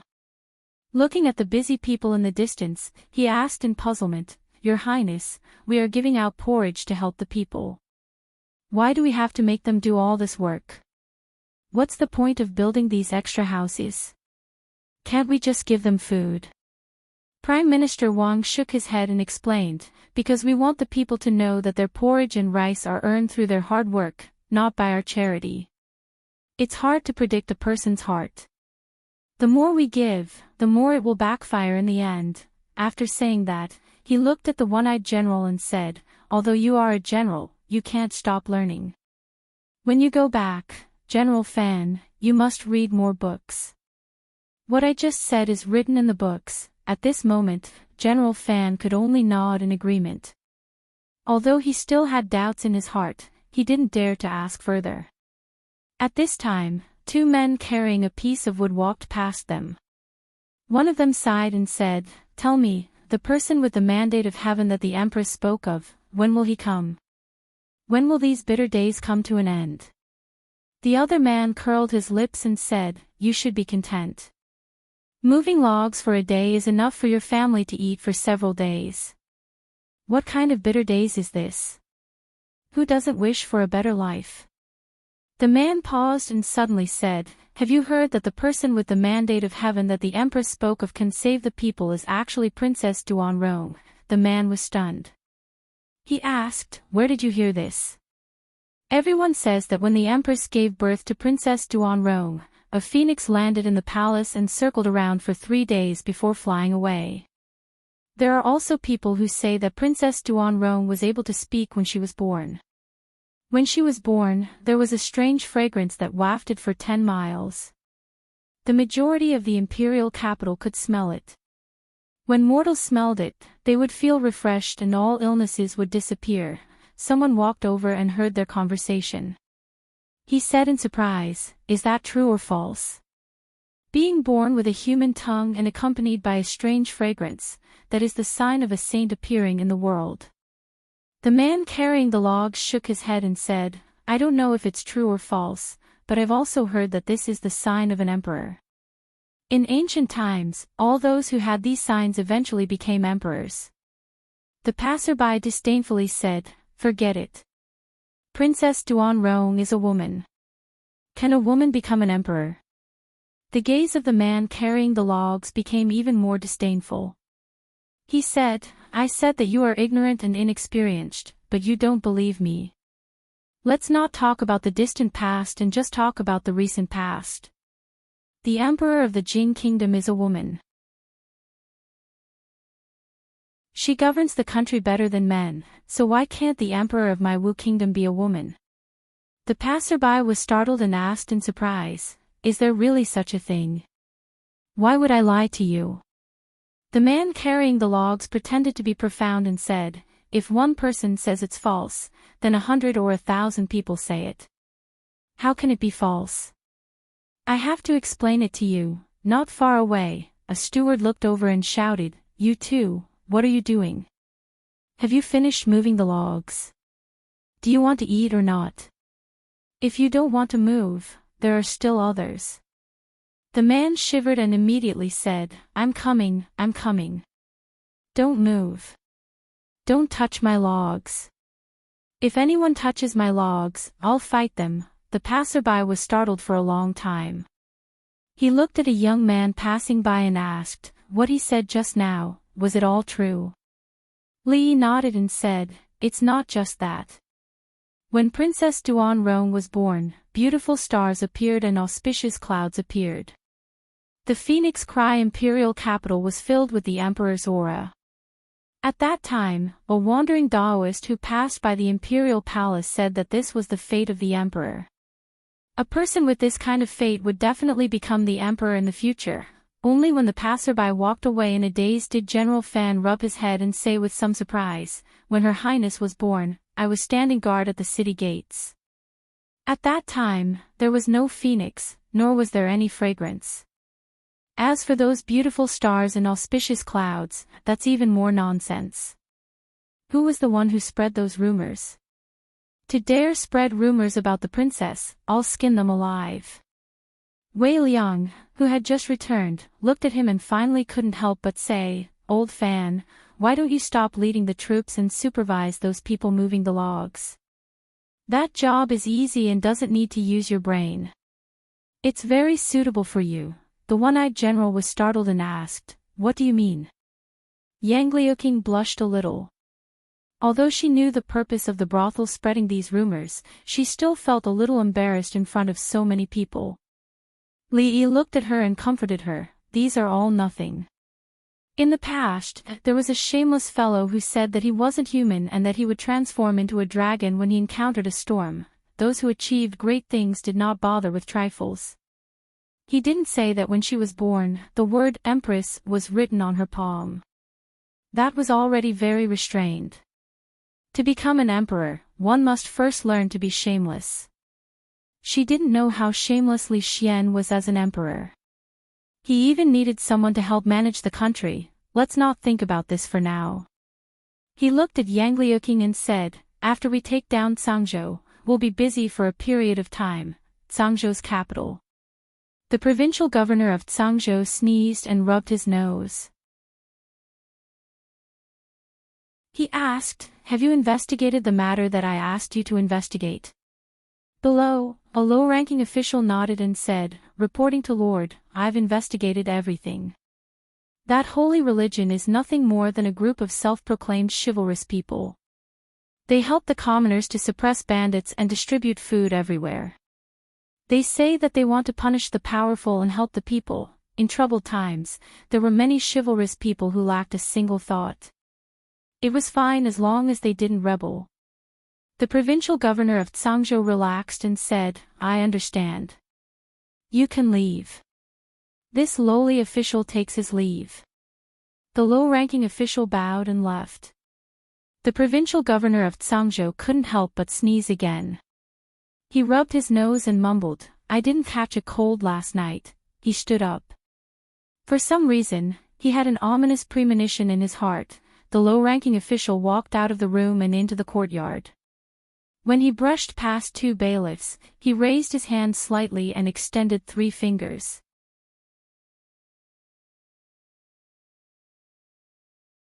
Chapter 1085. Early in the morning, the sky was already bright. There weren't many pedestrians on the bumpy and uneven streets of Cangzhou. Cangzhou wasn't a large state to begin with and didn't have a large population. In the past 2 years, because of the increasing bandits and wars, the entire city was half empty. Some people had died, some had fled to other places. The people that remained in Cangzhou were either unable to leave their homeland or had no relatives to go to. Rather than saying they were living in Cangzhou, it was more like they were fighting against the heavens. At a vegetable stall on the side of the street, a woman stopped in her tracks. Carrying a basket, she picked through the vegetables and asked, How much are you selling these radishes? The stall owner sat on the stone steps and raised his head. 2 copper coins per caddy. 2 copper coins. The woman in coarse clothing frowned and said, it was 1 copper coin yesterday. The stall owner glanced at her and lightly said, yesterday, the officials only charged 5 copper coins for blocking the road. Today, they're charging 10 copper coins. The price of 1 caddy of radishes had doubled. What should have been a month's expenditure would now be used up in half a month. The woman angrily picked up her basket and said, I'll look at other vendors. She walked 1 round on the street, and when she returned, her expression had completely collapsed. This isn't drinking blood and eating meat. They're smashing their bones and swallowing them. These days are almost unbearable. Who said it wasn't? The vegetable vendor finally sighed and said, when Sangzhou was occupied by those rebels, the people were the ones who suffered. Now that Sangzhou has been taken back by the government, the people are still the ones who suffer. When will these bitter days come to an end? The woman thought about it and said, that might not be bad. 2 years ago, when Princess Duanrong was in Sangzhou, everything was quite good. Sigh, what a pity. The stall owner seemed to have thought of something and suddenly said, I heard 2 days ago that Her Highness is going to fight back. The woman put down her basket and said mysteriously, I also heard that Princess Duanrong has been fated to be an emperor since she was young. Just like the princess of the neighboring Jing kingdom, she will become an empress in the future. The two of them talked mysteriously for a while. The stall owner waved his hand and said, Sister-in-law, I see that you and I get along quite well. This is all fate. How about this? I'll sell this dish to you at the same price as yesterday. That's good. The woman smiled and said, Today, I have to pick a little more. She picked a whole basket of vegetables and handed it to the stall owner, saying, Weigh it. After the stall owner weighed it, he said, That's a total of 22 copper coins. I'll round it up and give you 20 copper coins. The woman took out her pouch, counted the copper coins, and handed them over to him, saying, You count them. The stall owner smiled, kicked the money into his pocket, and said, You don't have to count. Are you going to lie to me, sister-in-law? All right then, I'll go back first. The woman waved her hand at him. When the stall owner saw her disappear, he immediately put the money back into his pocket and counted again. It did not matter even if he paid 2 copper coins less, because the price of the vegetables was originally 20 copper coins.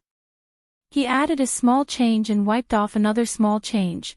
After counting it twice and looking at the 18 copper coins in his hand, the stall owner fell into deep thought. He sighed.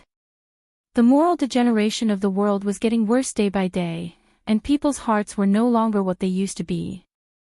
The simple and honest customs of Sangzhou had been ruined by these people. At this moment, a man who was walking while tightening his belt walked over and asked, Old Wang, did anyone come to buy vegetables just now? The young stall owner kicked the money into his pocket, stood up, and waved his hand. He said, No, but a sister-in-law came. She took a long time to pick vegetables, but she thought it was too expensive and didn't buy any more. Sigh, I don't want to raise the price either, but if I don't, I'll have to hand all the money for these vegetables to the government. Say, why can't they learn from the past Princess Duanrong? The man sighed, looked at him, and said gratefully, I ate something bad yesterday. Thank you for helping me look after my stall. You're welcome. The young man stood up, waved his hand, and said, It's nothing. After the young man left, the man counted with his fingers and murmured, Today is a good day. He cleaned up the vegetable stall early, returned home, and told his wife and children to look after the house well. He walked out of the house, walked around a few streets, and when he arrived in front of the door of a deep residence, he lightly knocked on the door 3 times, and said in a low voice, Jing Ku assassinates the king of Qin. The door opened, and he walked in, closing it on the way. In the spacious courtyard in front, there were already dozens of people gathered together. Another hour passed, and from time to time, people would come in from outside. At some point, someone counted the number of people. Everyone stood in an orderly manner in the courtyard, and a young man walked out from inside. Everyone bowed and said, Greetings, Envoy Su. No need to be so polite. The young man waved his hand and said, I won't say much nonsense. The guards outside the city are obstructing us.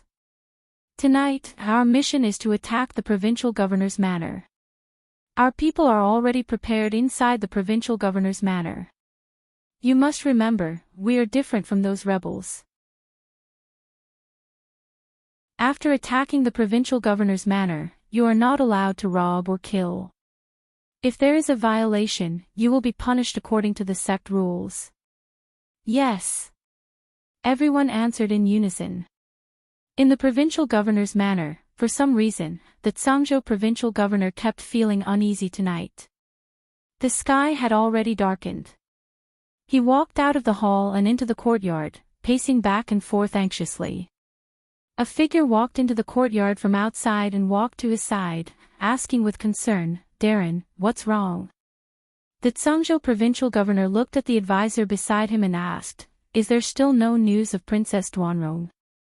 These days, he had not paid attention to the rumors regarding Princess Duanrong in Tsangzhou City. However, the rumors had spread like wildfire, and the entire city was in an uproar. He finally started to feel uneasy. When the advisor heard this, he smiled and said, Darren is worrying too much. These things are just the product of those ignorant people's groundless accusations and extreme exaggerations. Could it be that Darren also thinks that Princess Duanrong can become the emperor? When the Tsangzhou provincial governor heard this, he felt slightly more at ease. He thought and then said, There are no waves without wind. The groundless accusations also have their roots. We cannot let down our guard. Have the city guard strengthen the defenses these days? The advisor nodded and said, Yes, I'll go make the arrangements now. Also, send people to put up Princess Duanrong's portrait. Put up more outside the provincial city as well. Anyone who discovers any clues will be rewarded with 1,000 taels of silver. Understood. The Tsangzhou provincial governor waved his hand and said, All right, go make the arrangements. Seeing the advisor leave, he stroked his beard. He did not want to stay in a place like Tsangzhou for another moment. If he could capture Princess Duanrong, what awaited him would be a bright future. The advisor walked out of the courtyard and brought 2 bailiffs to the gates of the provincial governor's manor. He said to the people guarding the gates, The provincial governor has orders to step up the patrols these few days. There are not enough people in the city defense. You guys should go as well. Leave this place to the 2 of them. The people did not suspect anything. After respectfully replying, they immediately left. At the same time, the Tsangzhou provincial governor returned to the hall. When he saw the sudden appearance of a few people, his footsteps paused. A young lady at the very front looked at him and asked, You were looking for me? After being startled for a moment, the Tsangzhou provincial governor's expression changed drastically. He immediately turned and left the hall. At this moment, the provincial governor's manor was already in chaos. Outside the city, flames soared into the sky, and there were faint sounds like thunder.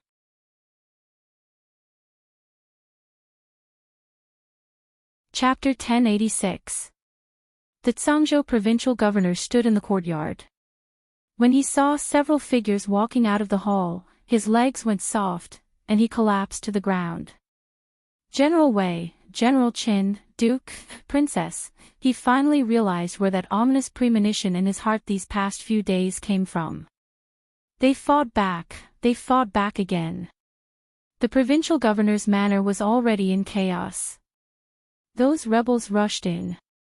No, they didn't seem like rebels. They were organized and disciplined. They didn't smash or rob. They only controlled the bailiffs and officials of the provincial governor's manor. There were only several dozen bailiffs in the provincial governor's manor. In front of these several hundred people, they didn't have the slightest ability to resist. Very soon, the noisy provincial governor's manor calmed down. A long time had passed, but there was still no movement from the 2,000 soldiers responsible for the security of the provincial governor's manor. The Tsangzhou provincial governor raised his head and looked outside. The place where the flames were soaring into the sky was the direction of the barracks. The only explanation was that when the provincial governor's manor was attacked, they were also attacked, and they couldn't even protect themselves. That deafening thunder and flames made him involuntarily recall the tragic scene of corpses strewn all over the Thorns Ridge that night. His entire body trembled like a sieve. Everyone in the provincial governor's manor gathered in one place. Enchanting walked over and waved his hand, saying, "Take them away first." Attacking the provincial governor's manor was not difficult at all. The people guarding the gates were their own people, and they had long since familiarized themselves with the terrain and defenses inside. The strong citizens lying in ambush around the provincial governor's manor could catch them off guard in an instant. Wei Liang walked to the entrance of the manor and asked in a loud voice, "How is the situation outside the city?" In the distance, General Fan laughed heartily as he dismounted from his horse and said, "There's heavenly punishment, divine weapons, and 2 captains on our side. Furthermore, there's a surprise attack, working together from the inside and outside. If we still can't win this kind of battle, old Fan, we'll cut off my own head and let you sit on it." He strode in front of Yang Liuqing, knelt on one knee, and said loudly, "Reporting to your highness, I have captured all of Zhangzhou's 2,000 soldiers. Our side has suffered 23 casualties, no serious injuries, and no deaths. In a battle of this level, it was already a miracle that only 20 or so people were lightly injured.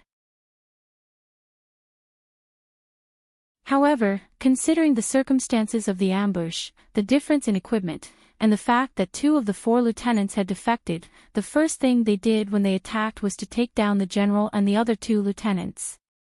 As a result, the Zhangzhou garrison had no one to command them and was in a mess. This result was nothing to brag about. The thunder and fire outside the city had long since stopped, but within Zhangzhou city, almost no one was sleeping. Be it the commoners or the gentry, all of them had closed their doors. Through the cracks of their doors, they looked at the troops hurrying through the streets. Their faces were filled with worry and panic. They had been rooted in Zhangzhou for many years. How could they not know what this represented? They had seen this scene too many times. Someone had broken through the city gates and occupied the provincial governor's office. Zhangzhou was going to change again. After daybreak tomorrow, this Zhangzhou would no longer be the Zhangzhou of today. They didn't know who had broken through the city, and they didn't know how those people would treat the commoners in Zhangzhou city. They didn't even know what their future would be, but there was one thing that was beyond doubt. Tonight, no one in Zhangzhou city would be able to sleep peacefully. Wei Liang, Enchanting, Fan Qiao and the others also didn't sleep for the entire night. They were busy dealing with the aftermath and harvesting the fruits of victory. Once they completely took over Zhangzhou, there were even more things that needed to be done. Governing Zhangzhou, expanding the troops, repairing the city walls, defending against enemies that could appear at any time, taking over Zhangzhou city was only the first small step of their great undertaking. The sky had just brightened when some commoners who hadn't slept for the entire night saw through the cracks of their doors that some people were putting up something on the streets. What made them curious was that among these people, there were actually people that they knew from the streets. Seeing these people walking back and forth, someone finally couldn't bear it anymore and opened a small crack in the door of his house. He shouted at the person who was putting up a notice at the end of the street, "Hey, Zhang Depeo, what are you doing? You still dare to go out at this time? Do you want to die?" A man pasted the notice at the end of the street and then jumped up and patted it with all his might. After patting it firmly, he turned his head and looked at the man. He said in astonishment, "Why do I want to die? I'm just putting up a notice. It's not like I'm blocking anyone or hindering anyone. It's not illegal. What notice are you putting up?" The man opened the door wider and asked doubtfully, "Aren't you afraid that the people who entered the city yesterday would capture you? Last night, I saw from the window that they even captured the provincial governor." The man called Zhang Depeo grinned and said, "Capture me? Hee hee, you don't know who was the one who tied the rope on the provincial governor's body yesterday. The man opened the door wider and asked doubtfully, what does this have to do with you? Could it be that you were the one who tied the rope? To tell you the truth, the rope on the provincial governor's body yesterday was tied by a brother beside me. Jean de Peo said with some regret, sigh, if I wasn't busy tying up another dog official yesterday, this good thing would have fallen on my head. What do you mean? The man walked out of the house and looked at Jean de Peo. He asked in astonishment, could it be that you also participated in the rebellion? Who was the one who fought their way in last night? What rebellion? Jean de Peo waved his hand and said unhappily, let me tell you, the one who rebelled was the current dog emperor. He killed my father and big brother. We followed Her Highness to quell the rebellion. If you don't know anything, don't talk nonsense. What did you say? The man was stunned and asked, you said that the one who fought their way in last night was Her Highness? Princess Duanrong is back. Jean de Peo nodded and said, that's right. Otherwise, why would I put up this thing early in the morning when I had nothing to do? The man looked at the notice and asked, what does it say? I don't know what it says. Jean de Peo scratched his head and said, but I heard that Her Highness wants to recruit people to repair the city walls. Meals will be provided and money will be provided. If they follow Her Highness to quell the rebellion, participate in the revolution, and make contributions, they will be given land when they return. While the man was stunned, Jean de Peo stuffed a stack of notices into his hands and said, don't just stand there. If you have nothing to do, help me put up these. I'll treat you to lunch at noon. At this moment, in the streets and alleys of Tsangzhou City, someone held a large paper tube in his hand and walked through the streets, shouting all the way. Recruiting, recruiting. Repairing the city walls at the south gate. 10 copper coins a day. Wages will be paid daily. 2 meals will be provided. Those who are interested can go to the government office to sign up. The number of people is limited. First come, first served. Recruiting, recruiting. Her Highness is recruiting. Join the army today, get your pay tomorrow, and you will be given land in the future. The commoners hid in their homes. They couldn't see the notice, but they could understand the human language. They were shocked. The one who fought their way into the city last night was Princess Duanrong. Her Highness was back. Everyone said that the person with the mandate of heaven was coming. Could it be Her Highness? Yes, it must be. When Princess Duanrong was born, she was protected by a phoenix. Even the stars in the sky said that she didn't have an ordinary life. She was blessed by God. Wasn't this the person with the mandate of heaven? They didn't believe in the government or anyone else, but they believed in the princess. They prayed to the stars and the moon every day, hoping for this day. They hoped that Her Highness would come back to save them. An old man pushed open the door and walked to the street. He stopped a soldier who was holding a paper tube and asked with a trembling voice, "Is Her Highness back?" The soldier nodded. The old man sat on the ground and cried, "Her Highness is back. We've been waiting for Her Highness to come back." More and more commoners walked out of their homes and onto the streets. They looked at the notices in the city and looked at each other in confirmation. The whole city was in an uproar at this moment. The whole city was jubilant. Her Highness is back. Her Highness is finally back. Our bitter days are coming to an end. It turns out that Her Highness is the person with the mandate of heaven. It turns out that the person with the mandate of heaven is Her Highness. I want to join the army. I want to follow Her Highness to conquer the world. Even God said that Her Highness is the life of an emperor. She will definitely succeed. I still have an old mother at home. I can't follow Her Highness.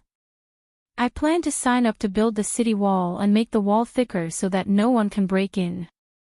Overnight, the Tsangzhou provincial governor's mansion had been changed into the Princess Mansion, which was also the temporary command center of the Revolutionary Army. In front of the princess mansion, the commoners of Tsangzhou gathered. An old lady with a hunched body carried a basket and said, "Sir, I'm not going to see Her Highness." This old lady doesn't dare to disturb Her Highness.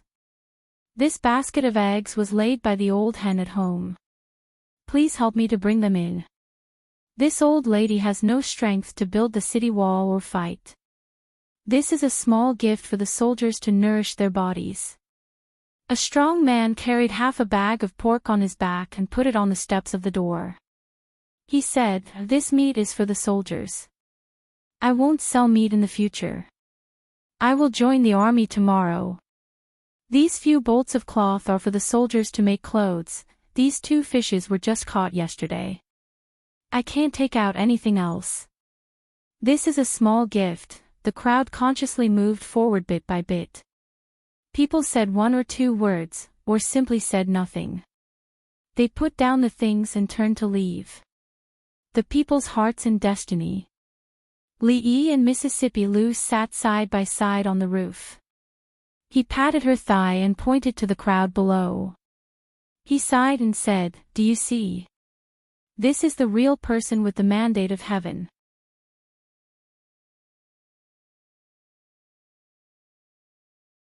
Chapter 1087. The status of Yang Liuqing in the hearts of the Tsangzhou people was far beyond Li Yi's expectations. If the current emperor of the Wu kingdom could achieve such a status in the hearts of the people, then the rebels of the Wu kingdom could be easily wiped out without much effort. This, of course, had something to do with the policy of being close to the people during her 2 years in Tsangzhou. Even without the rumors spread by the brothels, the people of Tsangzhou were still hoping that she would return as soon as possible. This would save them a lot of trouble. News had already spread from the various government offices in Tsangzhou. Within Tsangzhou city alone, the people who volunteered to enlist had formed a long queue in front of the 3 government offices. If they held hands, they could probably circle the entire city. Part of the reason was that they could get a tael of silver immediately after enlisting, but another important reason was their trust and support for Yang Liuqing. The number of people who applied to build the city walls was also innumerable. As the base of the rear, the city walls of Tsangzhou had to be especially sturdy. Apart from that, the structure had to be greatly modified to adapt to the new tactics. This project was urgent. The news of the change of ownership of Tsangzhou would soon spread. It wouldn't take long for the imperial court of the Wu kingdom to formulate a strategy and send troops to clear out the city. They needed to build this place into an impregnable fortress before the enemy arrived. Li Yi was initially worried that they wouldn't have enough manpower to deal with certain situations, so he wanted to transfer some people from Rui City over. Now, it seemed that there was no need for that at all. In a short period of time, their troops would be able to expand by more than 10 times. With the support of the fringe, they wouldn't lack food, manpower, or divine punishment.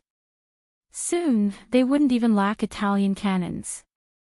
Even if there were 100,000 soldiers outside, they would be able to wear them down even if they couldn't defeat them. Li Yi looked at the increasing crowd below and sighed. "Your disciple is very powerful. I know my disciple is very powerful." Mississippi Lu looked at him and shifted her gaze to his hand. "What does this have to do with you putting your hand on my leg?" Li Yi couldn't say that he was afraid of heights.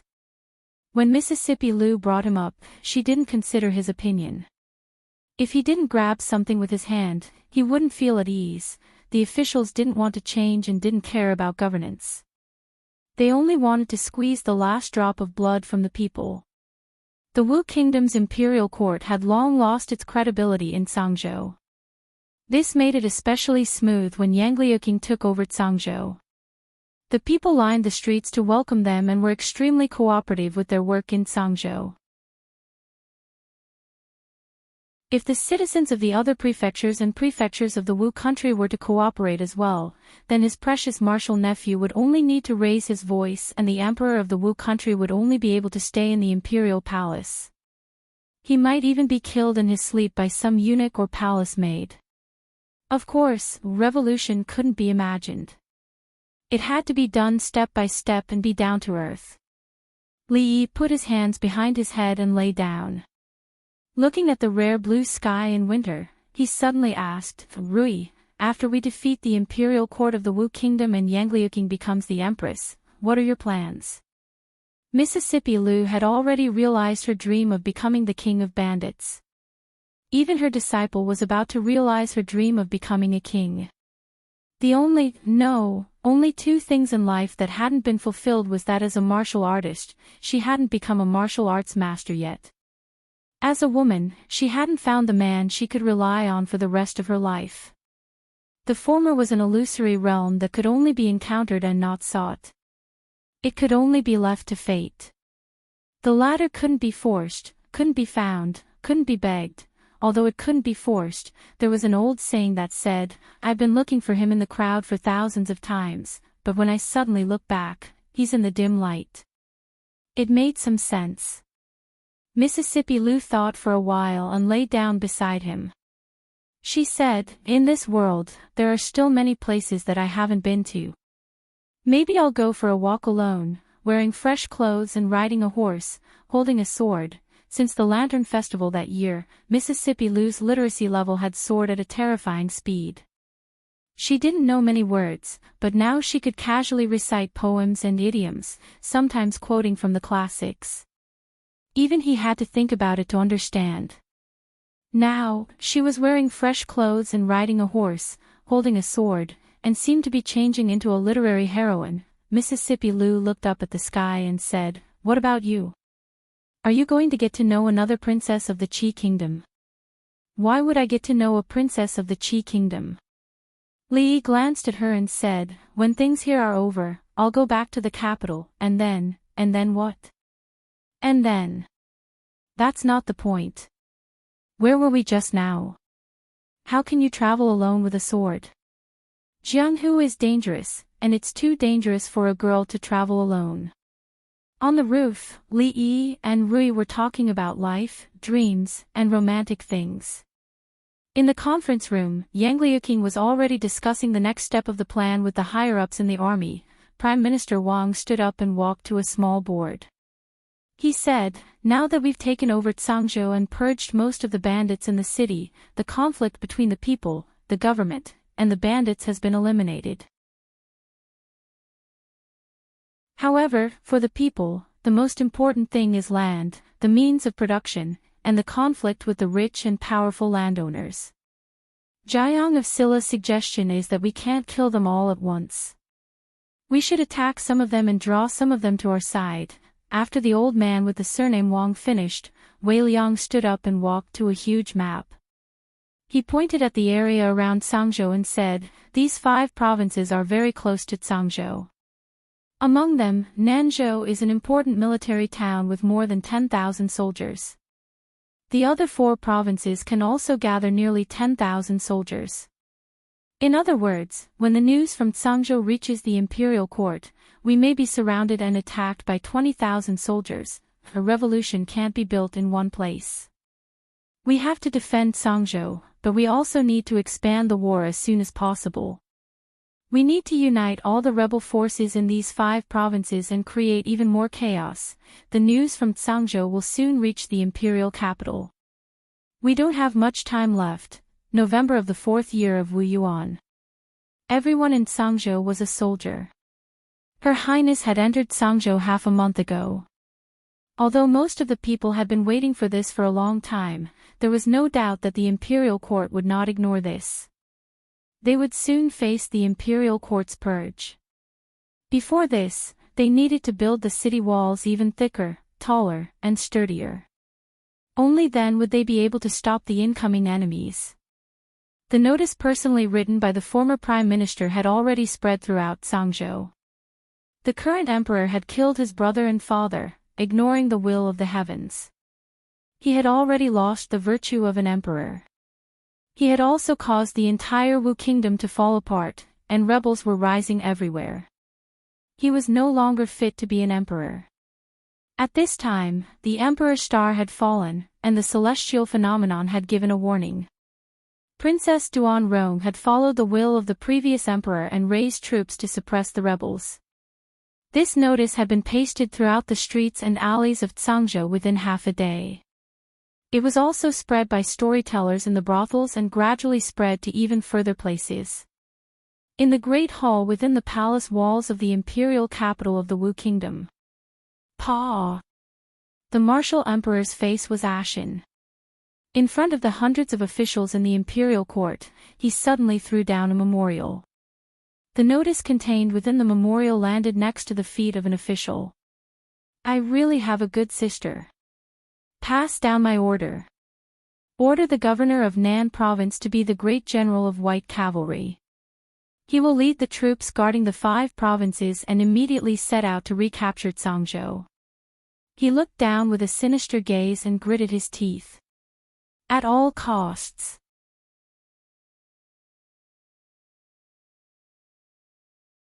Chapter 1088.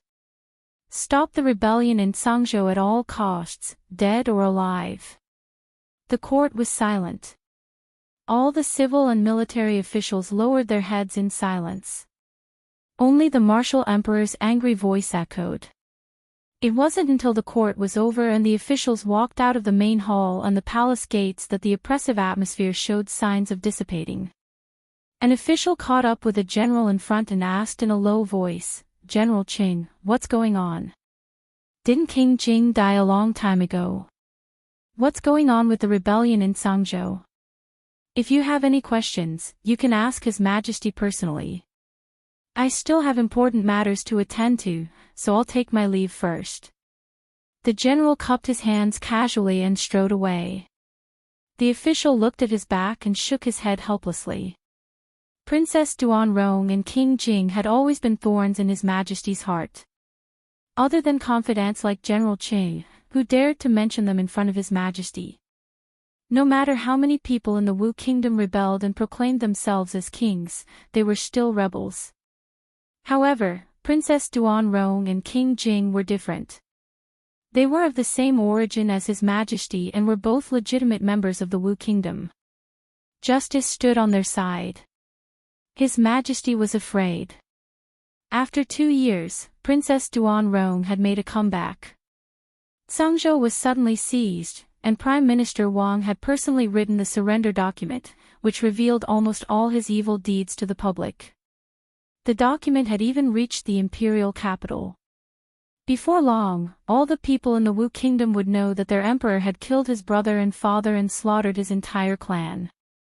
He was heartless and could not be tolerated by the heavens. He would be punished by both humans and gods. His Majesty no longer pretended to be close to his brother and was secretive like before. In front of all the civil and military officials, he gave the order to stop at all costs, dead or alive. He wanted to use power and force to shut everyone's mouths. Among the officials who dispersed, some looked calm, some looked confused, and some looked worried. In the rear hall of the palace, the martial emperor stood in the hall and looked at a eunuch. He said, add Yang Fu's reward to her as well. In addition, add another 100,000 taels of silver. Tell those so-called chivalrous martial artists that anyone who can take Princess Duanrong's head will be rewarded 300,000 taels of silver. The eunuch bowed and said, Yes, Your Majesty. Great ancestor. Great ancestor, great ancestor, you can't go in. Boom. Suddenly, a chaotic sound came from outside the hall, and then the hall door shattered with a loud bang. Yangze, I shouldn't have let you live in this world from the very beginning. The old man with white hair and beard walked in from outside. He looked at the martial monarch and spoke with a cold and murderous voice. Imperial uncle. The martial emperor looked at him, smiled, and said, Of the men of the Yang dynasty, only you and I are left. What does it matter if another insignificant woman dies? Since that's the case, this old man will send you to see your father and brother. A voice that sounded like tearing silk came from within the hall. The white-haired old man disappeared from where he stood, and when he reappeared, he was already in front of the martial emperor. He formed a claw with his fingers and fiercely grabbed at the martial emperor's throat. His speed was extremely fast, and the eunuch beside the martial emperor was sent flying. The martial emperor felt as if he had been locked onto by a powerful aura, and a burning pain came from his throat. Death had never been so close to him. A trace of fear appeared in his eyes, as well as a trace of anxiety. Bang! After a muffled sound, the martial emperor took a few steps back and fell to the ground, gasping for breath. A silhouette appeared where he had been standing a moment ago. It was an old woman with a head full of white hair, but there were not many wrinkles on her face. She reached out a hand and grabbed the white-haired old man's wrist. When the martial emperor saw that the old man was stopped, he panted and laughed at the same time. His laughter grew louder and louder. Imperial uncle. Aren't you a master? Aren't you invincible? Kill me, I'm right here, come over. The old man's expression finally changed when his wrist was grabbed. Grandmaster, this old woman was also a grandmaster. He looked at her and asked with a frown, who are you? Why are you interfering in the affairs of the imperial family? The old woman's expression was calm. She let go of his hand and said calmly, he still owes me one thing. You can't kill him. The old man's expression became calm. He did not know where Yongzhe had found this master, nor did he want to know. He looked at her and said, if that's the case, then let's see if you have the ability to do so. As soon as he finished speaking, his body flickered and went straight for the martial emperor behind the old woman. Bang! Another muffled sound came from within the hole.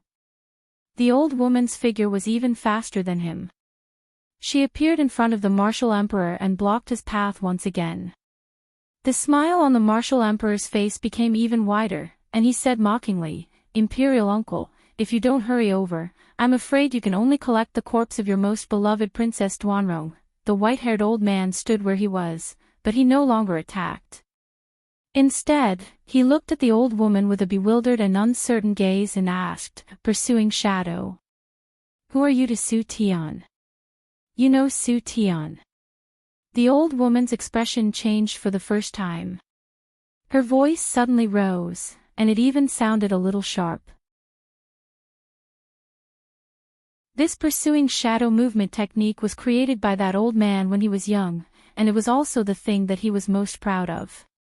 He often bragged about it, and he treated it like a treasure. Back then, he didn't even teach this movement technique to me. The white-haired old man looked at him and said in a slightly slow tone, he actually passed this movement technique to you.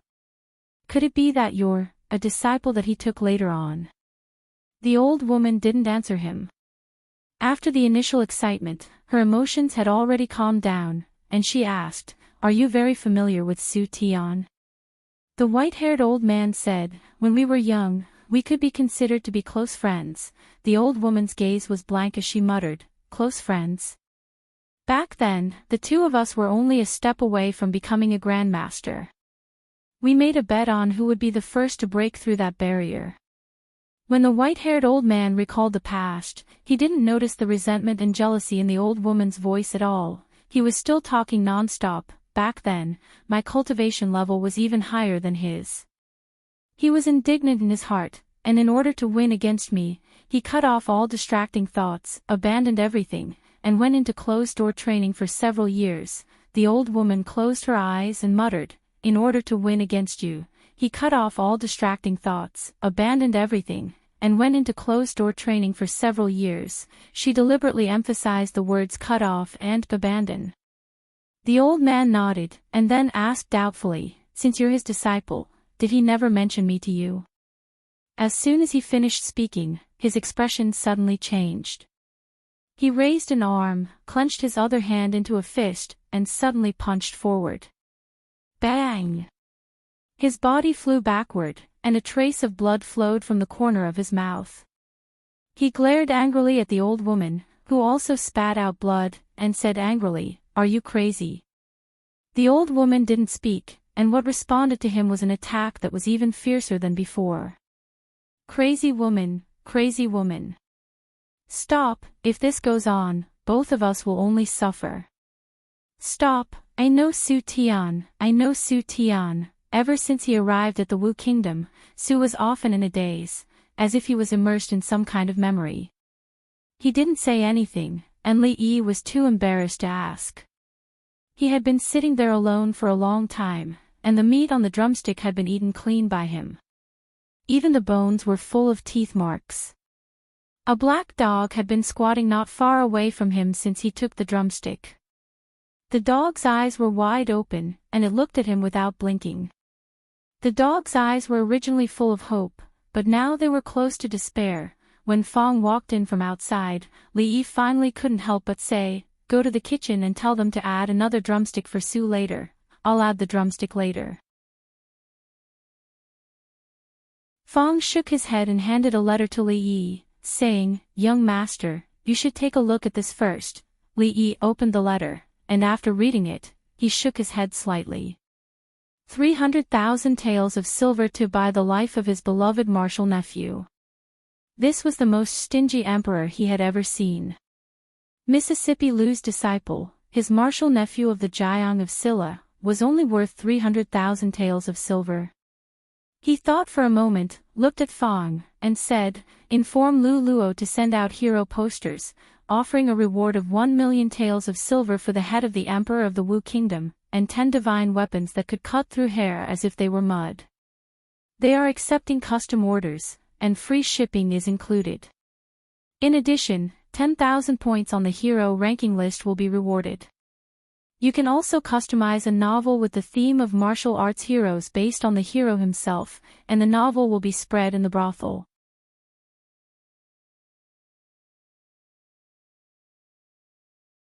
Chapter 1089. In the past 2 months, Nanzhou, Linzhou, Yunzhou.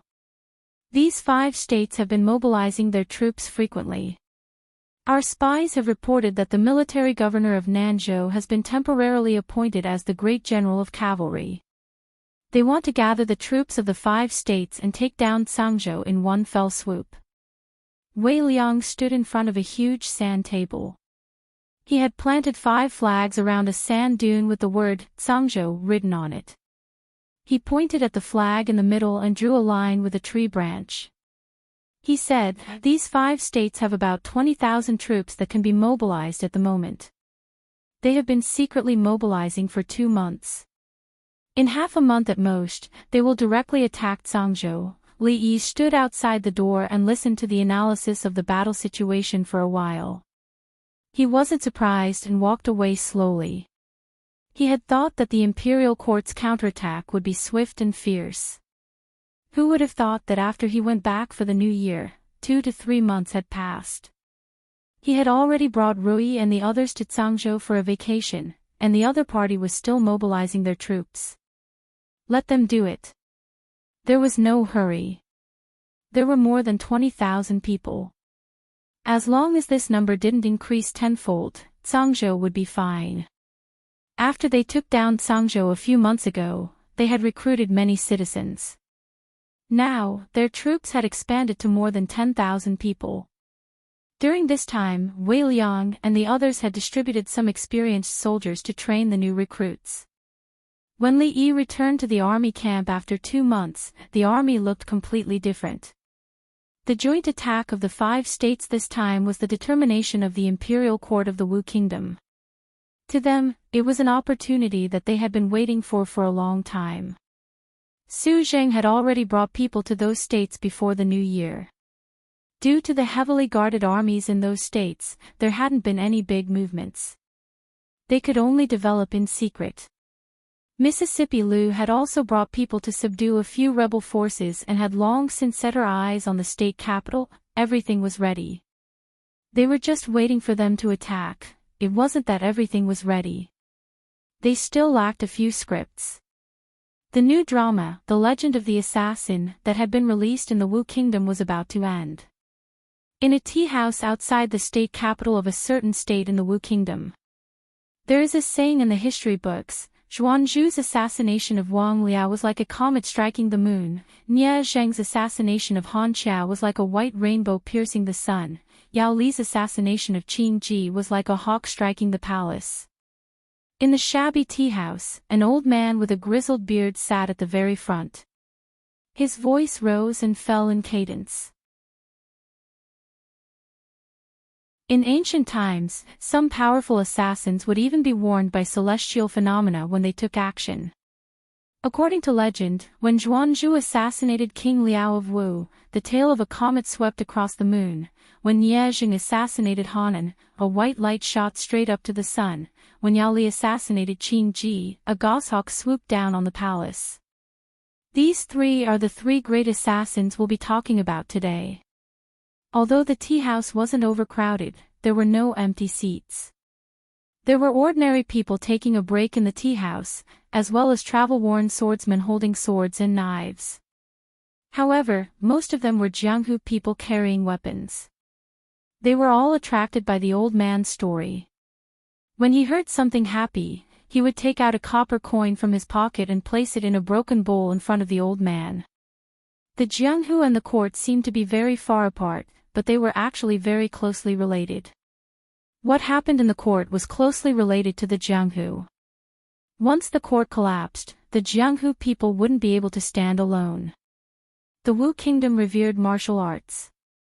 Whether it was the poor, the gentry, or even the powerful royal family, although they didn't value martial arts more than literature, their rejection and contempt for martial arts were far inferior to other countries. When the country was stable, there were still wanderers who killed people on the streets. Now that the country was in chaos, the Jianghu, which was already not clear, became even more muddy.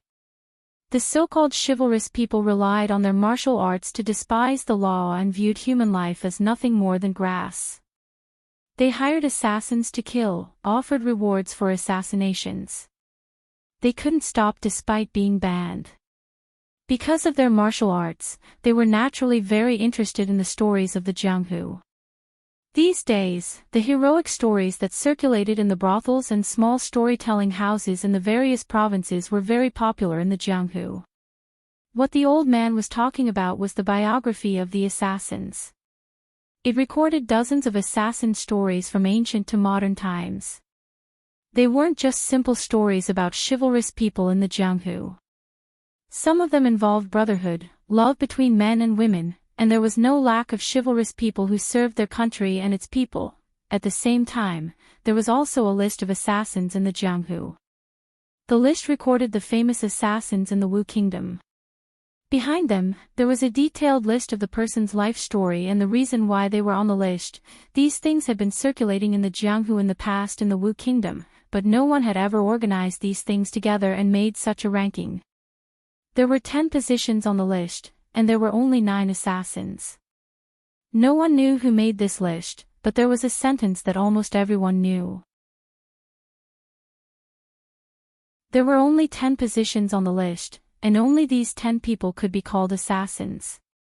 Those who couldn't even get on the list weren't assassins, but trash. The reason why there were only 9 assassins on the list was because the top position of the list was empty. There was only a short line of a poem. Guests of Zhao wear tassels, bright as the frost and snow of the Wu hook. The silver saddle shines on the white horse, galloping like a shooting star. Kill a man in 10 steps, unstoppable for 1,000 miles. When the matter is done, leave with a brush of the robe, hiding your identity and name. This was a poem that described chivalrous people. It was said that in ancient times, there were many chivalrous people in the land of Yan and Zhao. What this poem described was the charm of the chivalrous people in the land of Yan and Zhao. The hat was decorated with tassels, and the sword was as bright as the frost and snow of the Wu hook. The silver saddle and the white horse reflected each other, galloping like a shooting star. Within 10 steps, kill a man, 1,000 miles pass, unstoppable. When the matter is done, leave with a brush of the robe, leaving no trace, hiding your identity and name. This poem described a chivalrous person or an assassin to the peak. Kill a man in 10 steps, unstoppable for 1,000 miles. When the matter is done, leave with a brush of the robe, hiding your identity and name. This was what an assassin should be, an assassin with the highest realm. According to the person who created the assassin ranking, this poem had been written for the top of the assassin ranking. It had always been waiting for someone to ascend to that position, someone worthy of these few lines of poetry. As the old man narrated, many people in the tea house showed expressions of excitement. The top of the assassin list, for a chivalrous person or an assassin, was almost the greatest glory. In the corner, there were two people talking in low voices. It is said that Princess Duanrong's bounty has increased by another 50,000, a total of 350,000 taels of silver.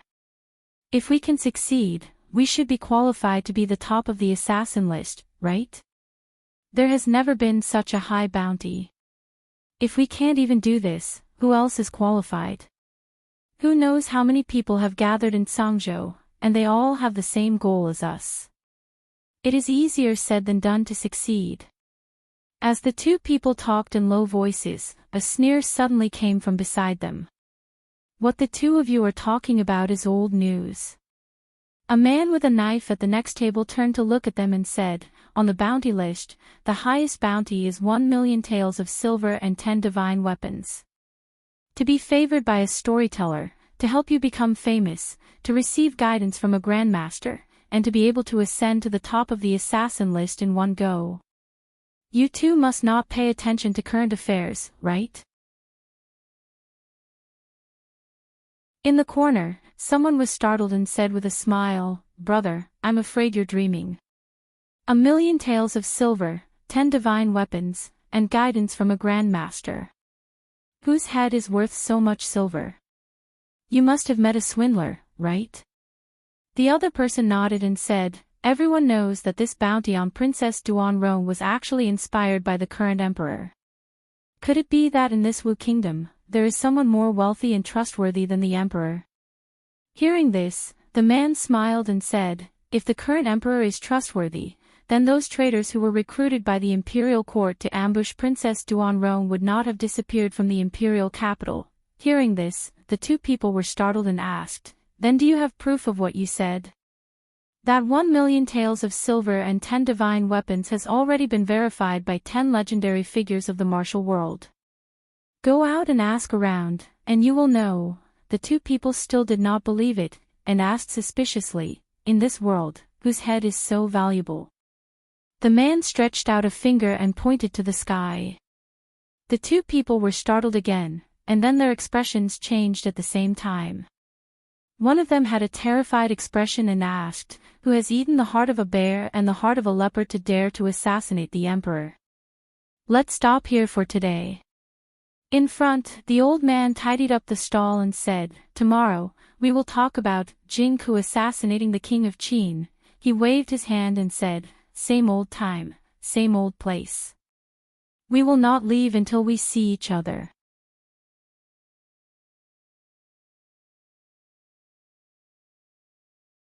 Chapter 1090. The Jianghu of the Wu Kingdom was a Jianghu without many restrictions. Ever since the collapse of the country, even the last bit of restrictions had disappeared. Here, human lives were like grass. Whether it was the lives of ordinary people, high officials, or even the lives of princesses and princes, they could all be clearly priced. However, this was the first time they had heard of a bounty for the emperor's head. 1,000,000 taels of silver, 10 divine weapons, guidance from a grandmaster, fame in the brothel. Apart from pursuing martial arts, what people who practiced martial arts wanted was fame and fortune.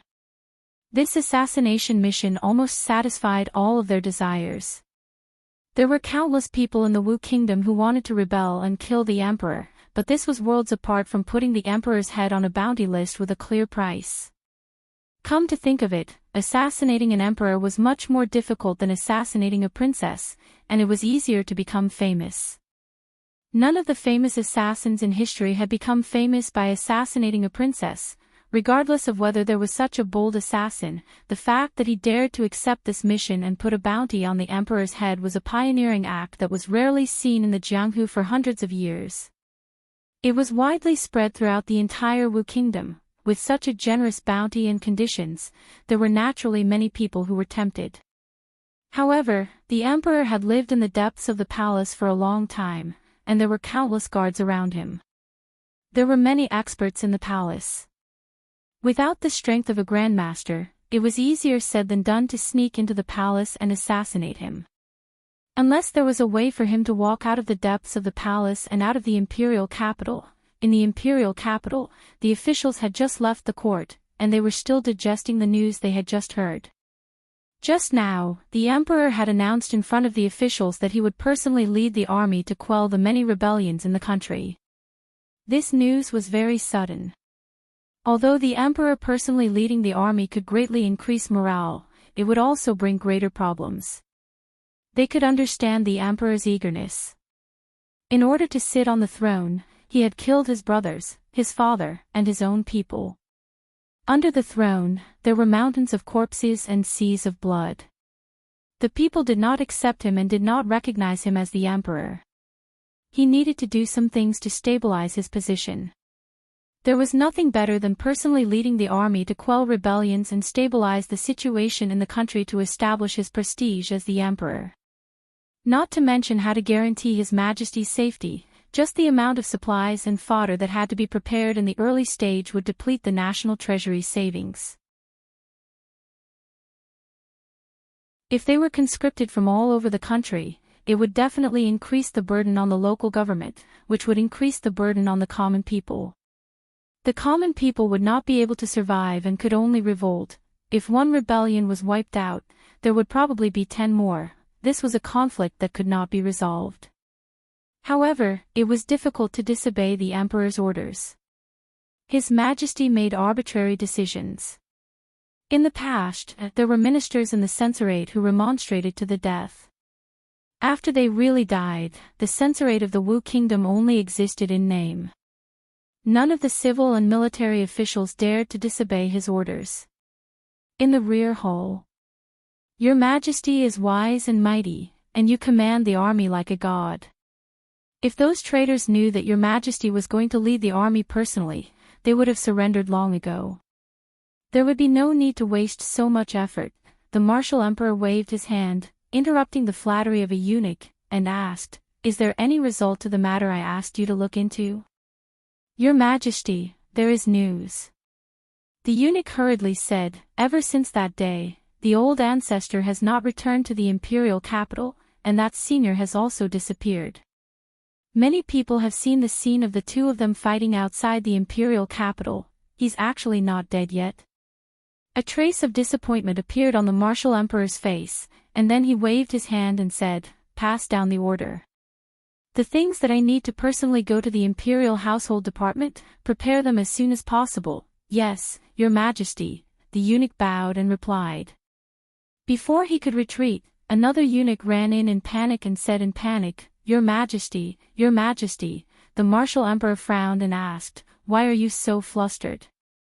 The eunuch knelt on the ground, trembling as he handed over a letter, and said, This is the news that reached the imperial capital today." The martial emperor stretched out his hand to take it, tore open the envelope, and looked at it. Not long after, his face became completely gloomy. He tore the letter into pieces and said angrily, Treacherous, who issued this bounty, who did it?"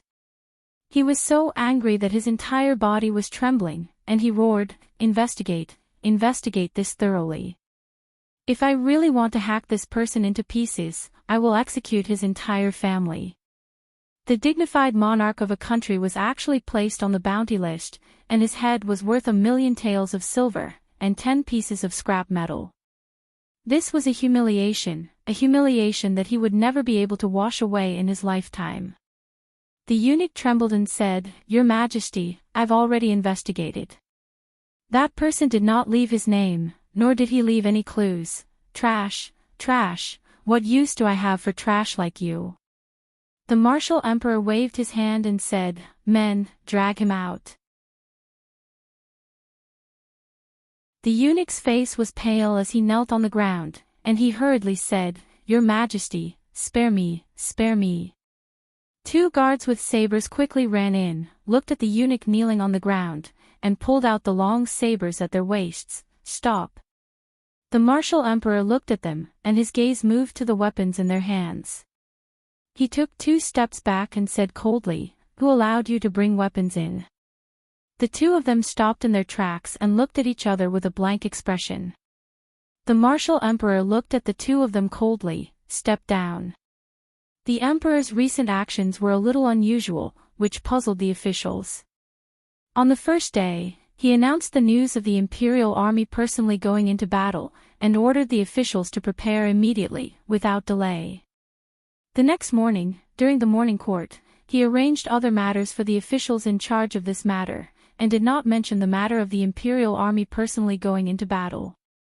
The official had only asked a question, and was beaten 20 times. From then on, no one in the court dared to mention the matter of the imperial army personally going into battle. This was the biggest national matter since the beginning of the year, and it was silently shelved. Secondly, he also strictly ordered that except for the city defense troops, the imperial guards in the palace were not allowed to bring any sharp weapons within 300 feet of the emperor's palace. They were all changed to sticks, and bows and arrows were not allowed to be brought into the palace. Even when the officials went to the court, they had to undergo extremely strict inspection. When they entered the palace, they had to first enter a small room, take off their clothes, and be searched before they could go to the hall. In addition, the food made by the kitchen had to be tasted 10 times. When the emperor went to bed, there were no less than 300 guards outside the bedchamber, and the experts in the palace were always by his side. The officials only found out later that there was actually someone who was extremely daring and rebellious, and used 1,000,000 taels of silver as a reward for the emperor's head. Not to mention the value of the 10 divine weapons that could cut iron like mud, the current national treasury of the Wu Kingdom could not even take out 1,000,000 taels of silver. It was unknown who had such a large amount of money. Did their family's money all fall from the sky? In a certain province of the Wu Kingdom, the sky had just brightened, and there were few pedestrians on the official road. At a certain moment, a black dot suddenly appeared on the horizon at the end of the official road. The speed of the black dot was extremely fast. When it got closer, it was discovered that it was an old man with disheveled hair and ragged clothes. The old man was travel-worn, and his hair had already been frozen.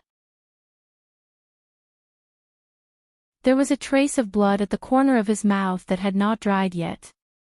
He suddenly turned his head and said loudly, "Crazy woman, you spared no effort to chase me for more than 2 months. When have I, young Wanli, ever offended you?" Behind him, an old woman on a horse didn't answer. She drew her bow and shot an arrow. The old man moved his body to the side and narrowly dodged it. At this moment, the depression in his heart had reached its peak. This old woman's martial arts were on par with his, but she was an out-and-out crazy woman. When she fought, she would not care about the consequences. She would injure herself and hurt the enemy 1,000 times.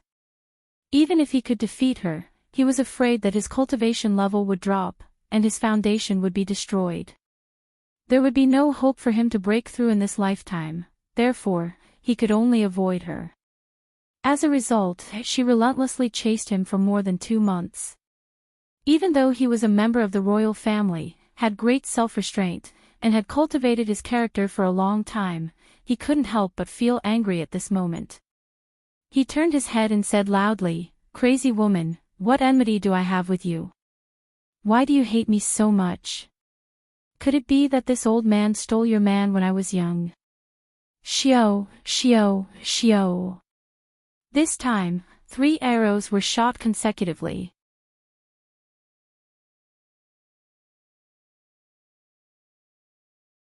Chapter 1091. 1,000,000 taels of silver wasn't a lot. Li Yi didn't know how much money his family had. Ruoqing was the housekeeper of the family. She was in charge of the operations of the brothel and the shop. If there was a need for money, she could withdraw it directly from the accountant. If he could solve the problem of the Wu Kingdom with 1,000,000 taels of silver, it would be a great deal. Unfortunately, the emperor of the Wu Kingdom was holed up in the palace. The palace was heavily guarded and had many experts. No matter how powerful an assassin was, it was unlikely that he could succeed in such an environment. Li Yi didn't pin his hopes on those martial arts heroes. Even if he couldn't buy the head of a martial emperor, it was enough to disgust him. Su Zheng, who was in the Nanzhou, had just sent news yesterday that the governor of the Nanzhou had gathered more than 20,000 troops from the surrounding 4 prefectures and counties. He had also prepared provisions and supplies.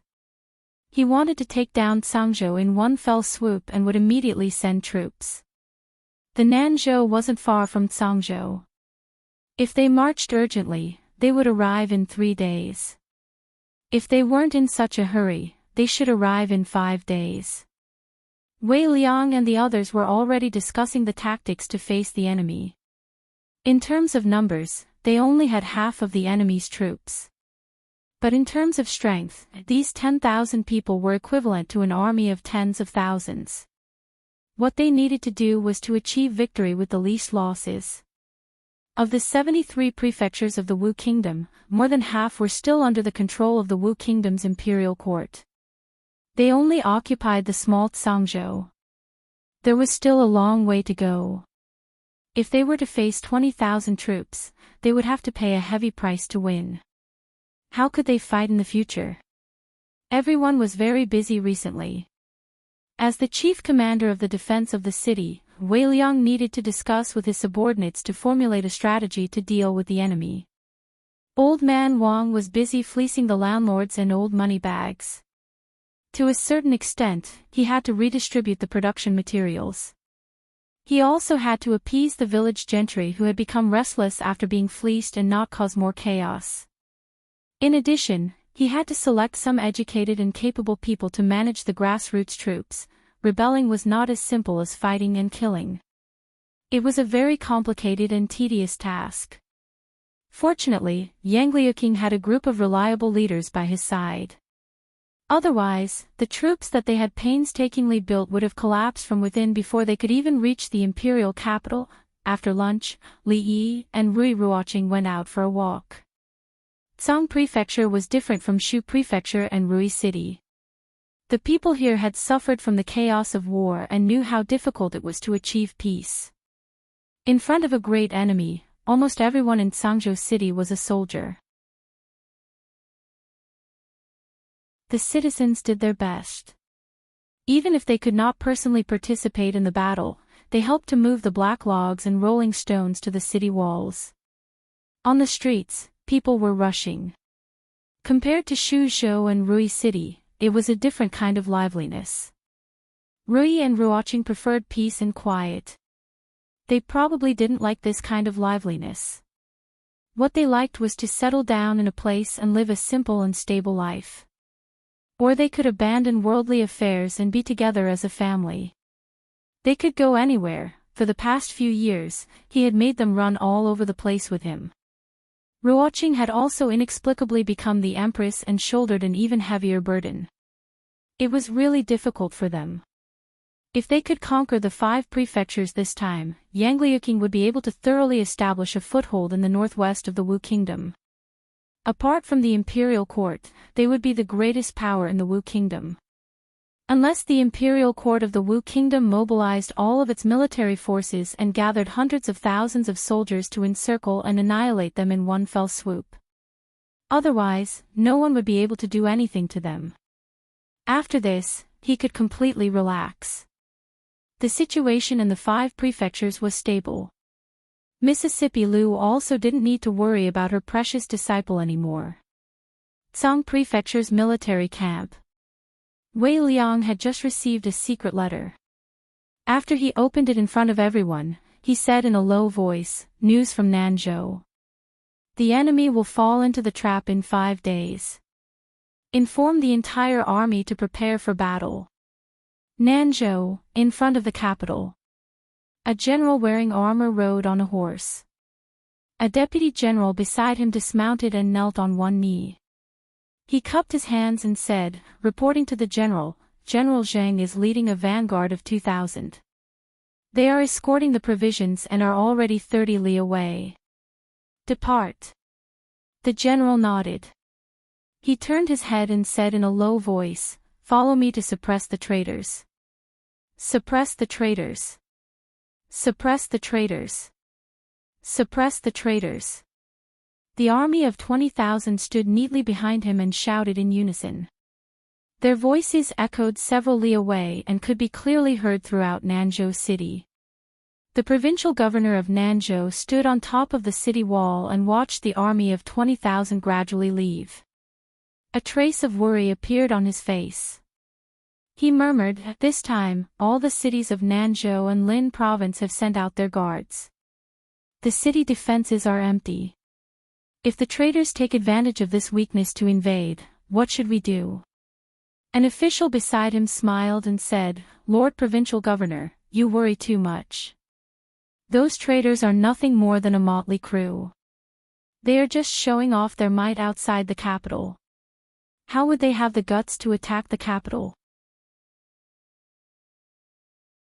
What's more, the largest group of traitors in the east only has a little more than 1,000 people. With how sturdy the capital is, without 50,000 soldiers, how could they easily break through?" The official looked down and said, "Unless the city gates can be opened from the inside, even so, we can't let our guard down." The provincial governor of Nanzhou nodded and said, "Even if that Song province is breached from the inside, we can't let our guard down. In the next few days, have people step up the patrols. Send more people to the city gates to guard against those traitors." This lowly official understands.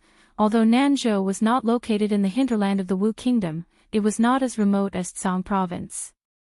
The lives of the common people were slightly better. At the city gates, the army of 20,000 had just set out. The common people had retreated several li. Only after they had left did the city gates return to their usual order. Pedestrians and peddlers poured in from outside the city, appearing somewhat disorderly. After being reprimanded by the guards at the city gates, they obediently lined up and entered the city in order.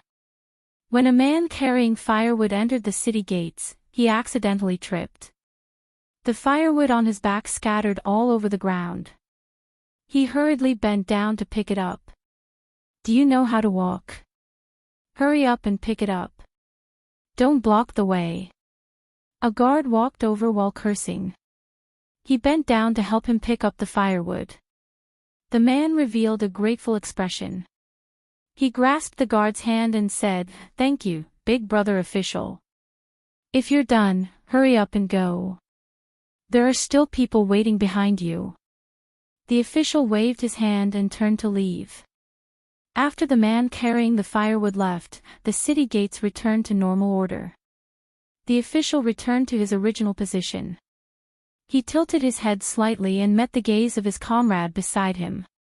He moved half a step to the side and handed a piece of paper to him from behind. "East of Nanzhou, in a certain mountain. Ever since the collapse of the Wu Kingdom, heroes had risen. Some were powerful enough to occupy a city or a province. The weaker ones could only occupy a small county and were easily exterminated by the imperial court. Thus, most people had no hope of occupying a city and could only become roving bandits, plundering everywhere. In this mountain forest east of Nanzhou, there was a force of about 1,000 people. Relying on the advantage of the terrain, they had withstood the encirclement and suppression of the government several times. After taking root here, they became the largest group of bandits in the vicinity of Nanzhou. The leader of this group of bandits called himself the Roaming King. His name was extremely resounding in the vicinity of Nanzhou, enough to stop children from crying at night. But at this moment, this Roaming King, who was also a well-known figure in the eyes of the Nanzhou government, did not seem like the king of a mountain at all. With a flattering expression, he looked at the young woman sitting above and asked, "Big sister, the garrison of Nanzhou has just set off. The city is empty. When do we make our move?"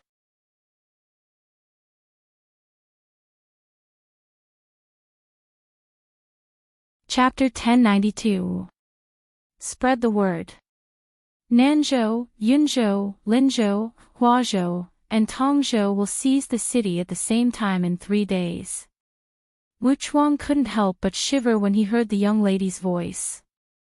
Nanzhou's governor had just left with the garrison of the 5 states, but someone had already set their eyes on the state capital. If the city gates were opened, he could easily sweep away the remaining soldiers in the state capital with a few hundred of his brothers, not to mention that there were so many powerful people around.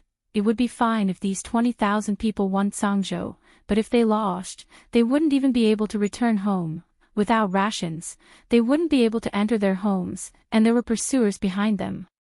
The only path left was to be annihilated.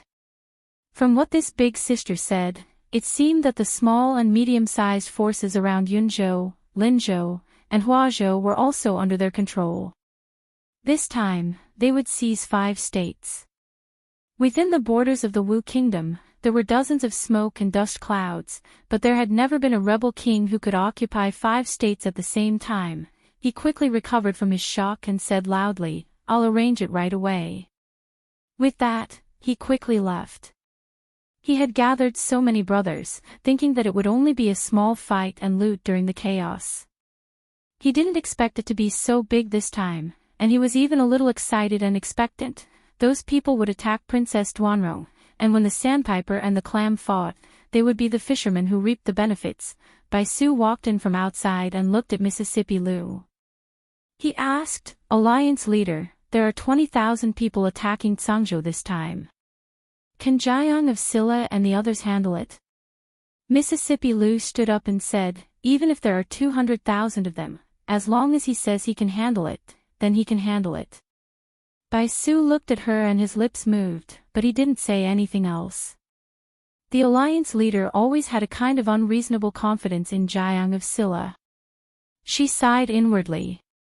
When a woman liked a man, she would lose her judgment and think that whatever he did was right. Even an extraordinary woman like the alliance leader couldn't avoid this. She puffed out her chest out of habit. She could feel the pressure and restraint from him. She felt that King Jing was trustworthy most of the time. Nanzhou, Linzhou, Tongzhou, and other places were all part of the northwest of the Wu Kingdom. They were lower middle prefectures, and the common people lived in poverty. Among them, Zhangzhou was the worst. Zhangzhou was located in the northwest of the Wu Kingdom and was the closest to the fringe. It used to be the most chaotic and impoverished place in the Wu Kingdom, but that was only in the past. Things were different now. The people of the other provinces had heard a little about Zhangzhou's current situation. The bandits near Tsang Prefecture had been wiped out by Princess Duanrong, and the common people were no longer troubled by the bandits. The rich families who had caused trouble for the common people in Zhangzhou City were also purged one by one. The government offices of the various counties were thoroughly cleaned up. If the common people had any grievances, they could appeal at any time. In addition, Princess Duanrong also provided the poor commoners with the opportunity to work and reduce taxes. If someone volunteered to join the army, they would receive a generous compensation. It was truly a case of one person joining the army, the whole family would not have to starve. On the other hand, even if they hid in the prefectural city, they would often be bullied by ruffians and bullies. If they lived outside the prefectural city, it would be even more precarious. Every day they could live was a day of gain. Not only did the poor commoners suffer from the bullying of the rich families, but the government's tax system was also exceptionally strict. Every few days, there would be additional reasons to tax the common people. The common people were suffering unspeakably, but they had no one to complain to. 2 years ago, when Princess Duanrong had taken over Zhangzhou, they had already envied the lives of the common people in Zhangzhou. After 2 years, Princess Duanrong had made a comeback, and their lives were even worse than those of the common people in Zhangzhou. This time, the governor had led 20,000 soldiers to attack Zhangzhou. Although they didn't know what the outcome would be, many of the common people even hoped that they would be defeated. Princess Duanrong would then take advantage of the victory to pursue them and take over Nanzhou and Linzhou. Their lives would be 10 or even 100 times better than their current lives. At night, at the eastern city gate of Nanzhou's prefectural city. "All of you, keep your spirits up. The provincial governor has ordered that if anything goes wrong in the next few days, be careful of your heads. When a military officer passed by the city gate, he gave a few words of warning to a group of guards before turning to leave. A guard curled his lips and muttered, "Why is he so fierce?" He married his sister to the governor as the seventh concubine to obtain such a position. A vile person intoxicated by success, a person beside him reminded, "Be quiet. If he hears you, you won't be able to bear the consequences. We haven't been paid for a few months. Our family is almost starving. When will these days end?" The guard leaned against the wall and yawned. He sighed and said, "I hope that Her Highness the Princess can fight her way in.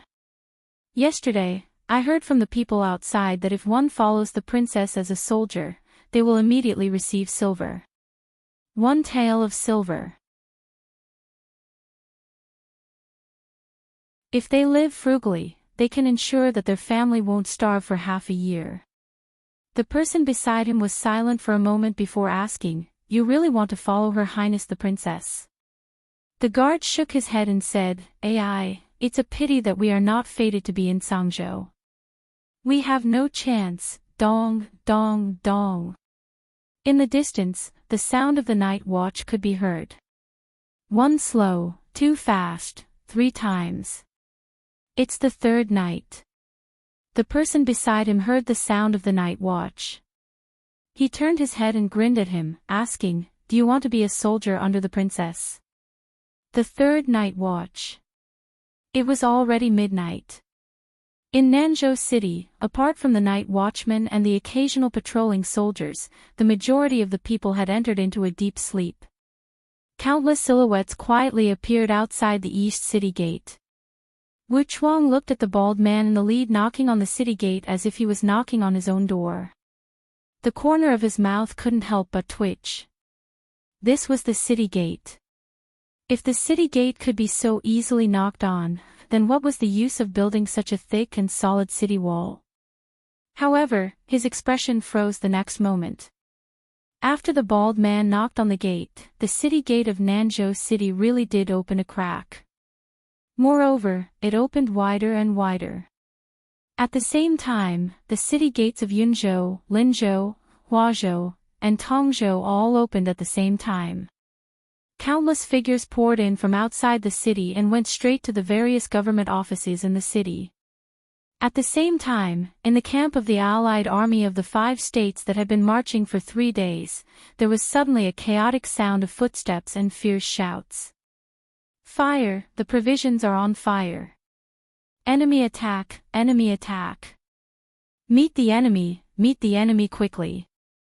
Put out the fire first, save the provisions first." In the camp, there was a commotion. In a forest several miles away from the camp, a young man looked at the old man in front of him, shook his head, and said regretfully, "It's a pity that we can't find their commander's tent. Otherwise, with Su's help, there would be no need to fight this battle." Someone beside him looked at him and said, "Their commander-in-chief is not that stupid to set up his tent in a place you can find. His Highness has already said that our mission is to burn down their rations. Once we complete our mission, we just need to go back and report. Don't make any more trouble, sigh, whatever, let's pack up and pack up." More than 10 Heaven List experts quickly disappeared into the dense forest. In the camp at the back, a man wearing ordinary armor asked with a gloomy expression, "How much is left?" A general knelt on the ground, raised his head to look at him, swallowed a mouthful of saliva, and said, "They use kerosene, more than half of the provisions have been burned. What is saved is probably only enough for the entire army to eat for half a day." The man clenched his fists, gritted his teeth, and said, "Outside Sangzhou, fortify the walls and clear the fields. From here to Sangzhou, there are still 2 days of journey, at least 1 day, and the provisions can only last for half a day. Tell me, how should we fight this battle?" The general thought for a moment, and said in a low voice, "If we send people back to transport the provisions, it will take at least 4 days to go back and forth. If we march urgently, we can reach Sangzhou in 1 day." If we save some of the provisions, it will be enough to last for 2 days. If we can take down Sangzhou in one go, we will have enough provisions, the middle-aged man said coldly. What if we can't do it in one go? The general said in a low voice, General, there is a great disparity in military strength between Sangzhou and us. We can definitely take down Sangzhou quickly. If we return now, I'm afraid our morale will be greatly affected, and it will be very disadvantageous. The middle-aged man thought for a moment, and after a moment, he said in a low voice, just in case, send 2,000 people back to transport the provisions, and follow me to attack Sangzhou in one go.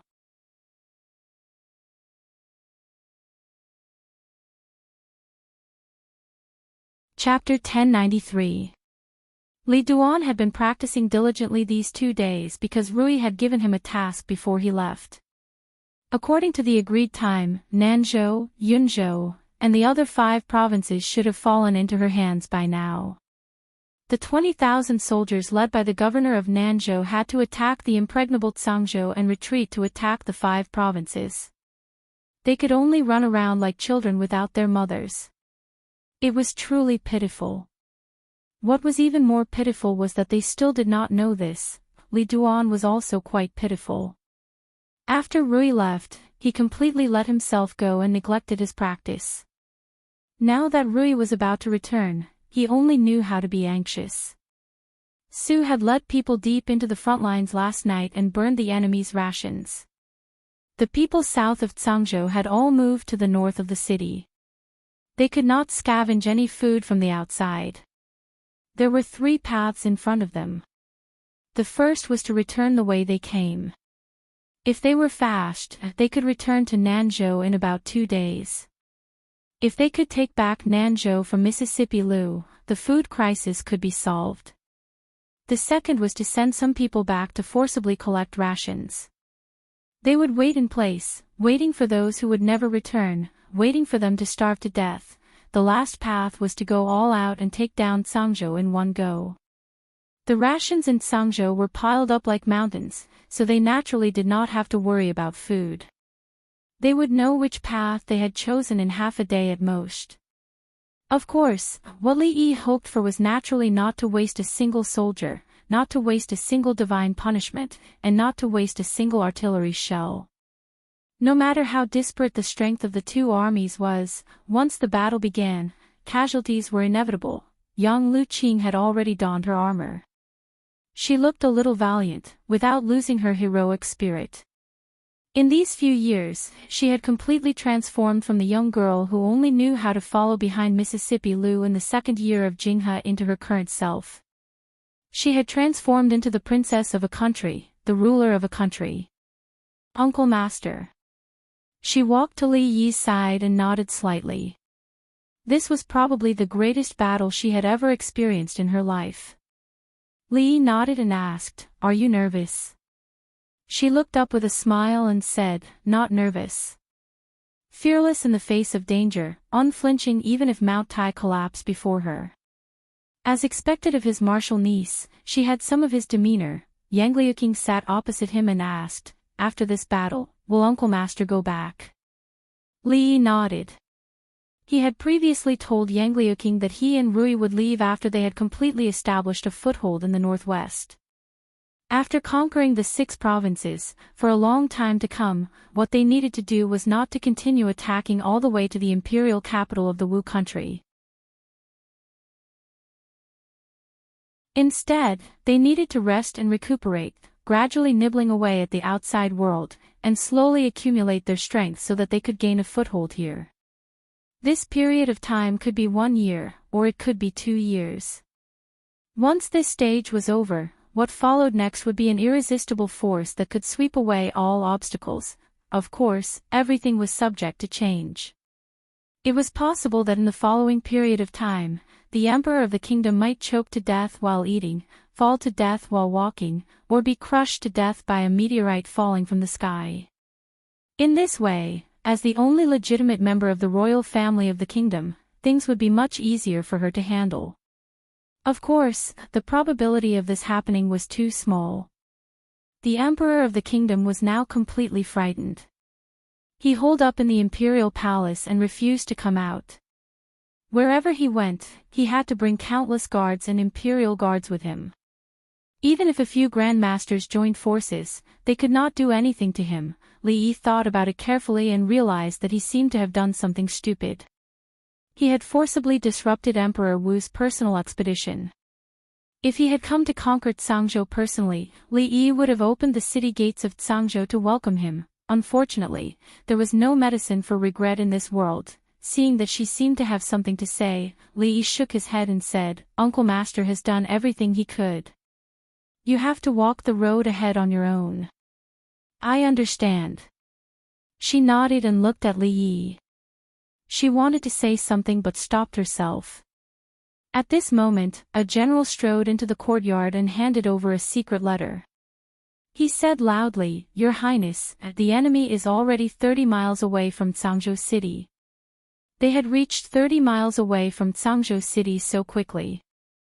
This meant that Su had burned their food yesterday and there was not much left. Otherwise, they would not be so anxious. Li patted her on the shoulder and said, "Go ahead." The tense atmosphere in Cangzhou City reached its peak at a certain moment. The commoners in the city watched the rows of soldiers shuttling through the city. They could not help but feel their hearts in their throats. This battle would determine how they would survive in the future. It was closely related to their survival. 30 miles. 15 miles. 10 miles. 5 miles. 5 miles away from Cangzhou City.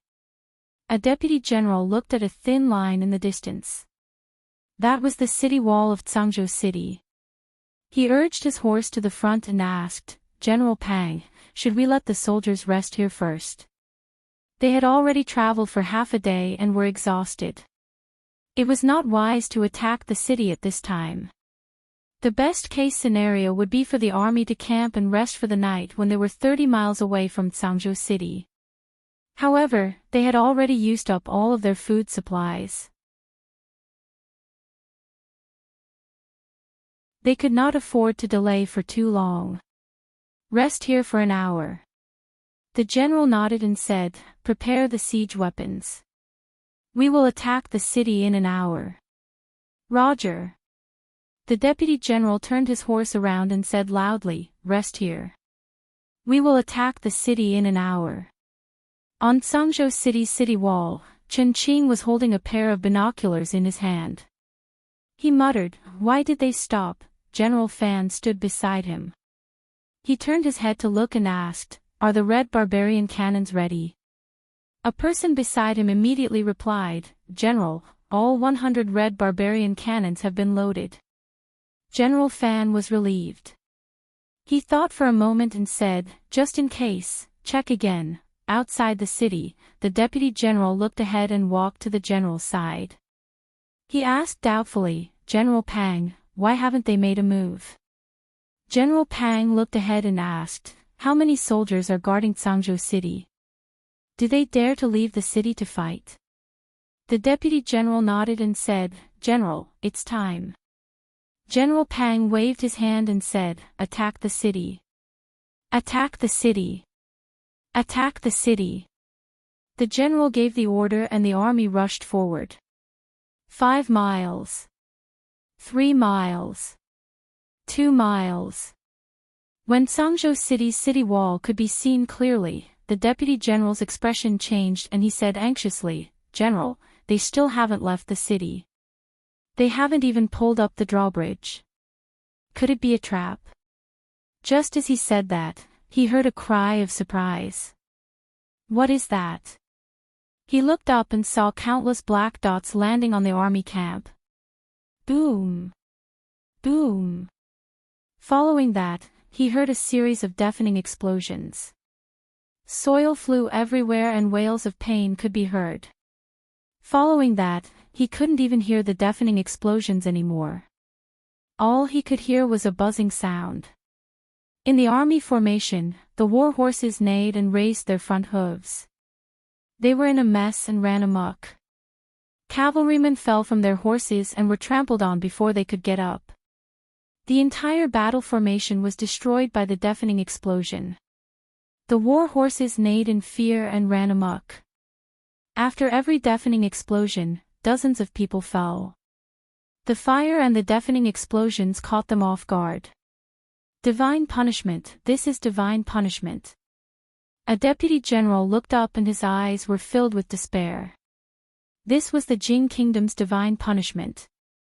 No, it was enough to destroy their army formation from so far away. Even divine punishment did not have such power. Retreat, retreat quickly. Just as he shouted, he lowered his head and looked at the long saber that had pierced through his chest. He looked at General Pang in disbelief and his head tilted to the side. For disturbing the morale of the army, they should be killed. General Pang gritted his teeth and said loudly, "This is a long-range attack. Once we reach the city wall, they can't do anything. Attack the city." Under the command of the general, the morale of the army quickly stabilized and they quickly approached the city wall. The drawbridge under the city wall had already been pulled up. As they approached, more stones and logs fell from above. The soldiers who were approaching the city wall threw sandbags into the moat and pushed the bodies of the people beside them into the moat. Soon, they reached the bottom of the city wall and were greeted by rolling stones and logs falling from the sky. In just a short distance of 2 miles, thousands of the 20,000 soldiers had died. However, they couldn't retreat. If they couldn't take down Sangzhou today, they would starve to death. Scaling ladders. Scaling ladders. Crash. Crash. Follow. Archers. Archers, cover. Wei Liang waved his hand as he looked at the densely packed crowd below the city wall. Black balls were thrown down from the city wall one after another. Boom. Boom. Boom. A series of deafening explosions and bursting flames wiped out all the enemies below the city wall. General Pang stood in the distance and looked at the towering city wall. His heart fell into a bottomless abyss. You're tuning into the LoveLore Library YouTube channel. We're so grateful for your support and don't forget to subscribe to join us on this incredible journey through captivating stories. Your generosity through donations truly makes a world of difference, as it's the primary source of revenue that allows me to expand and enhance this channel for you. Thank you from the bottom of my heart for being a part of this adventure.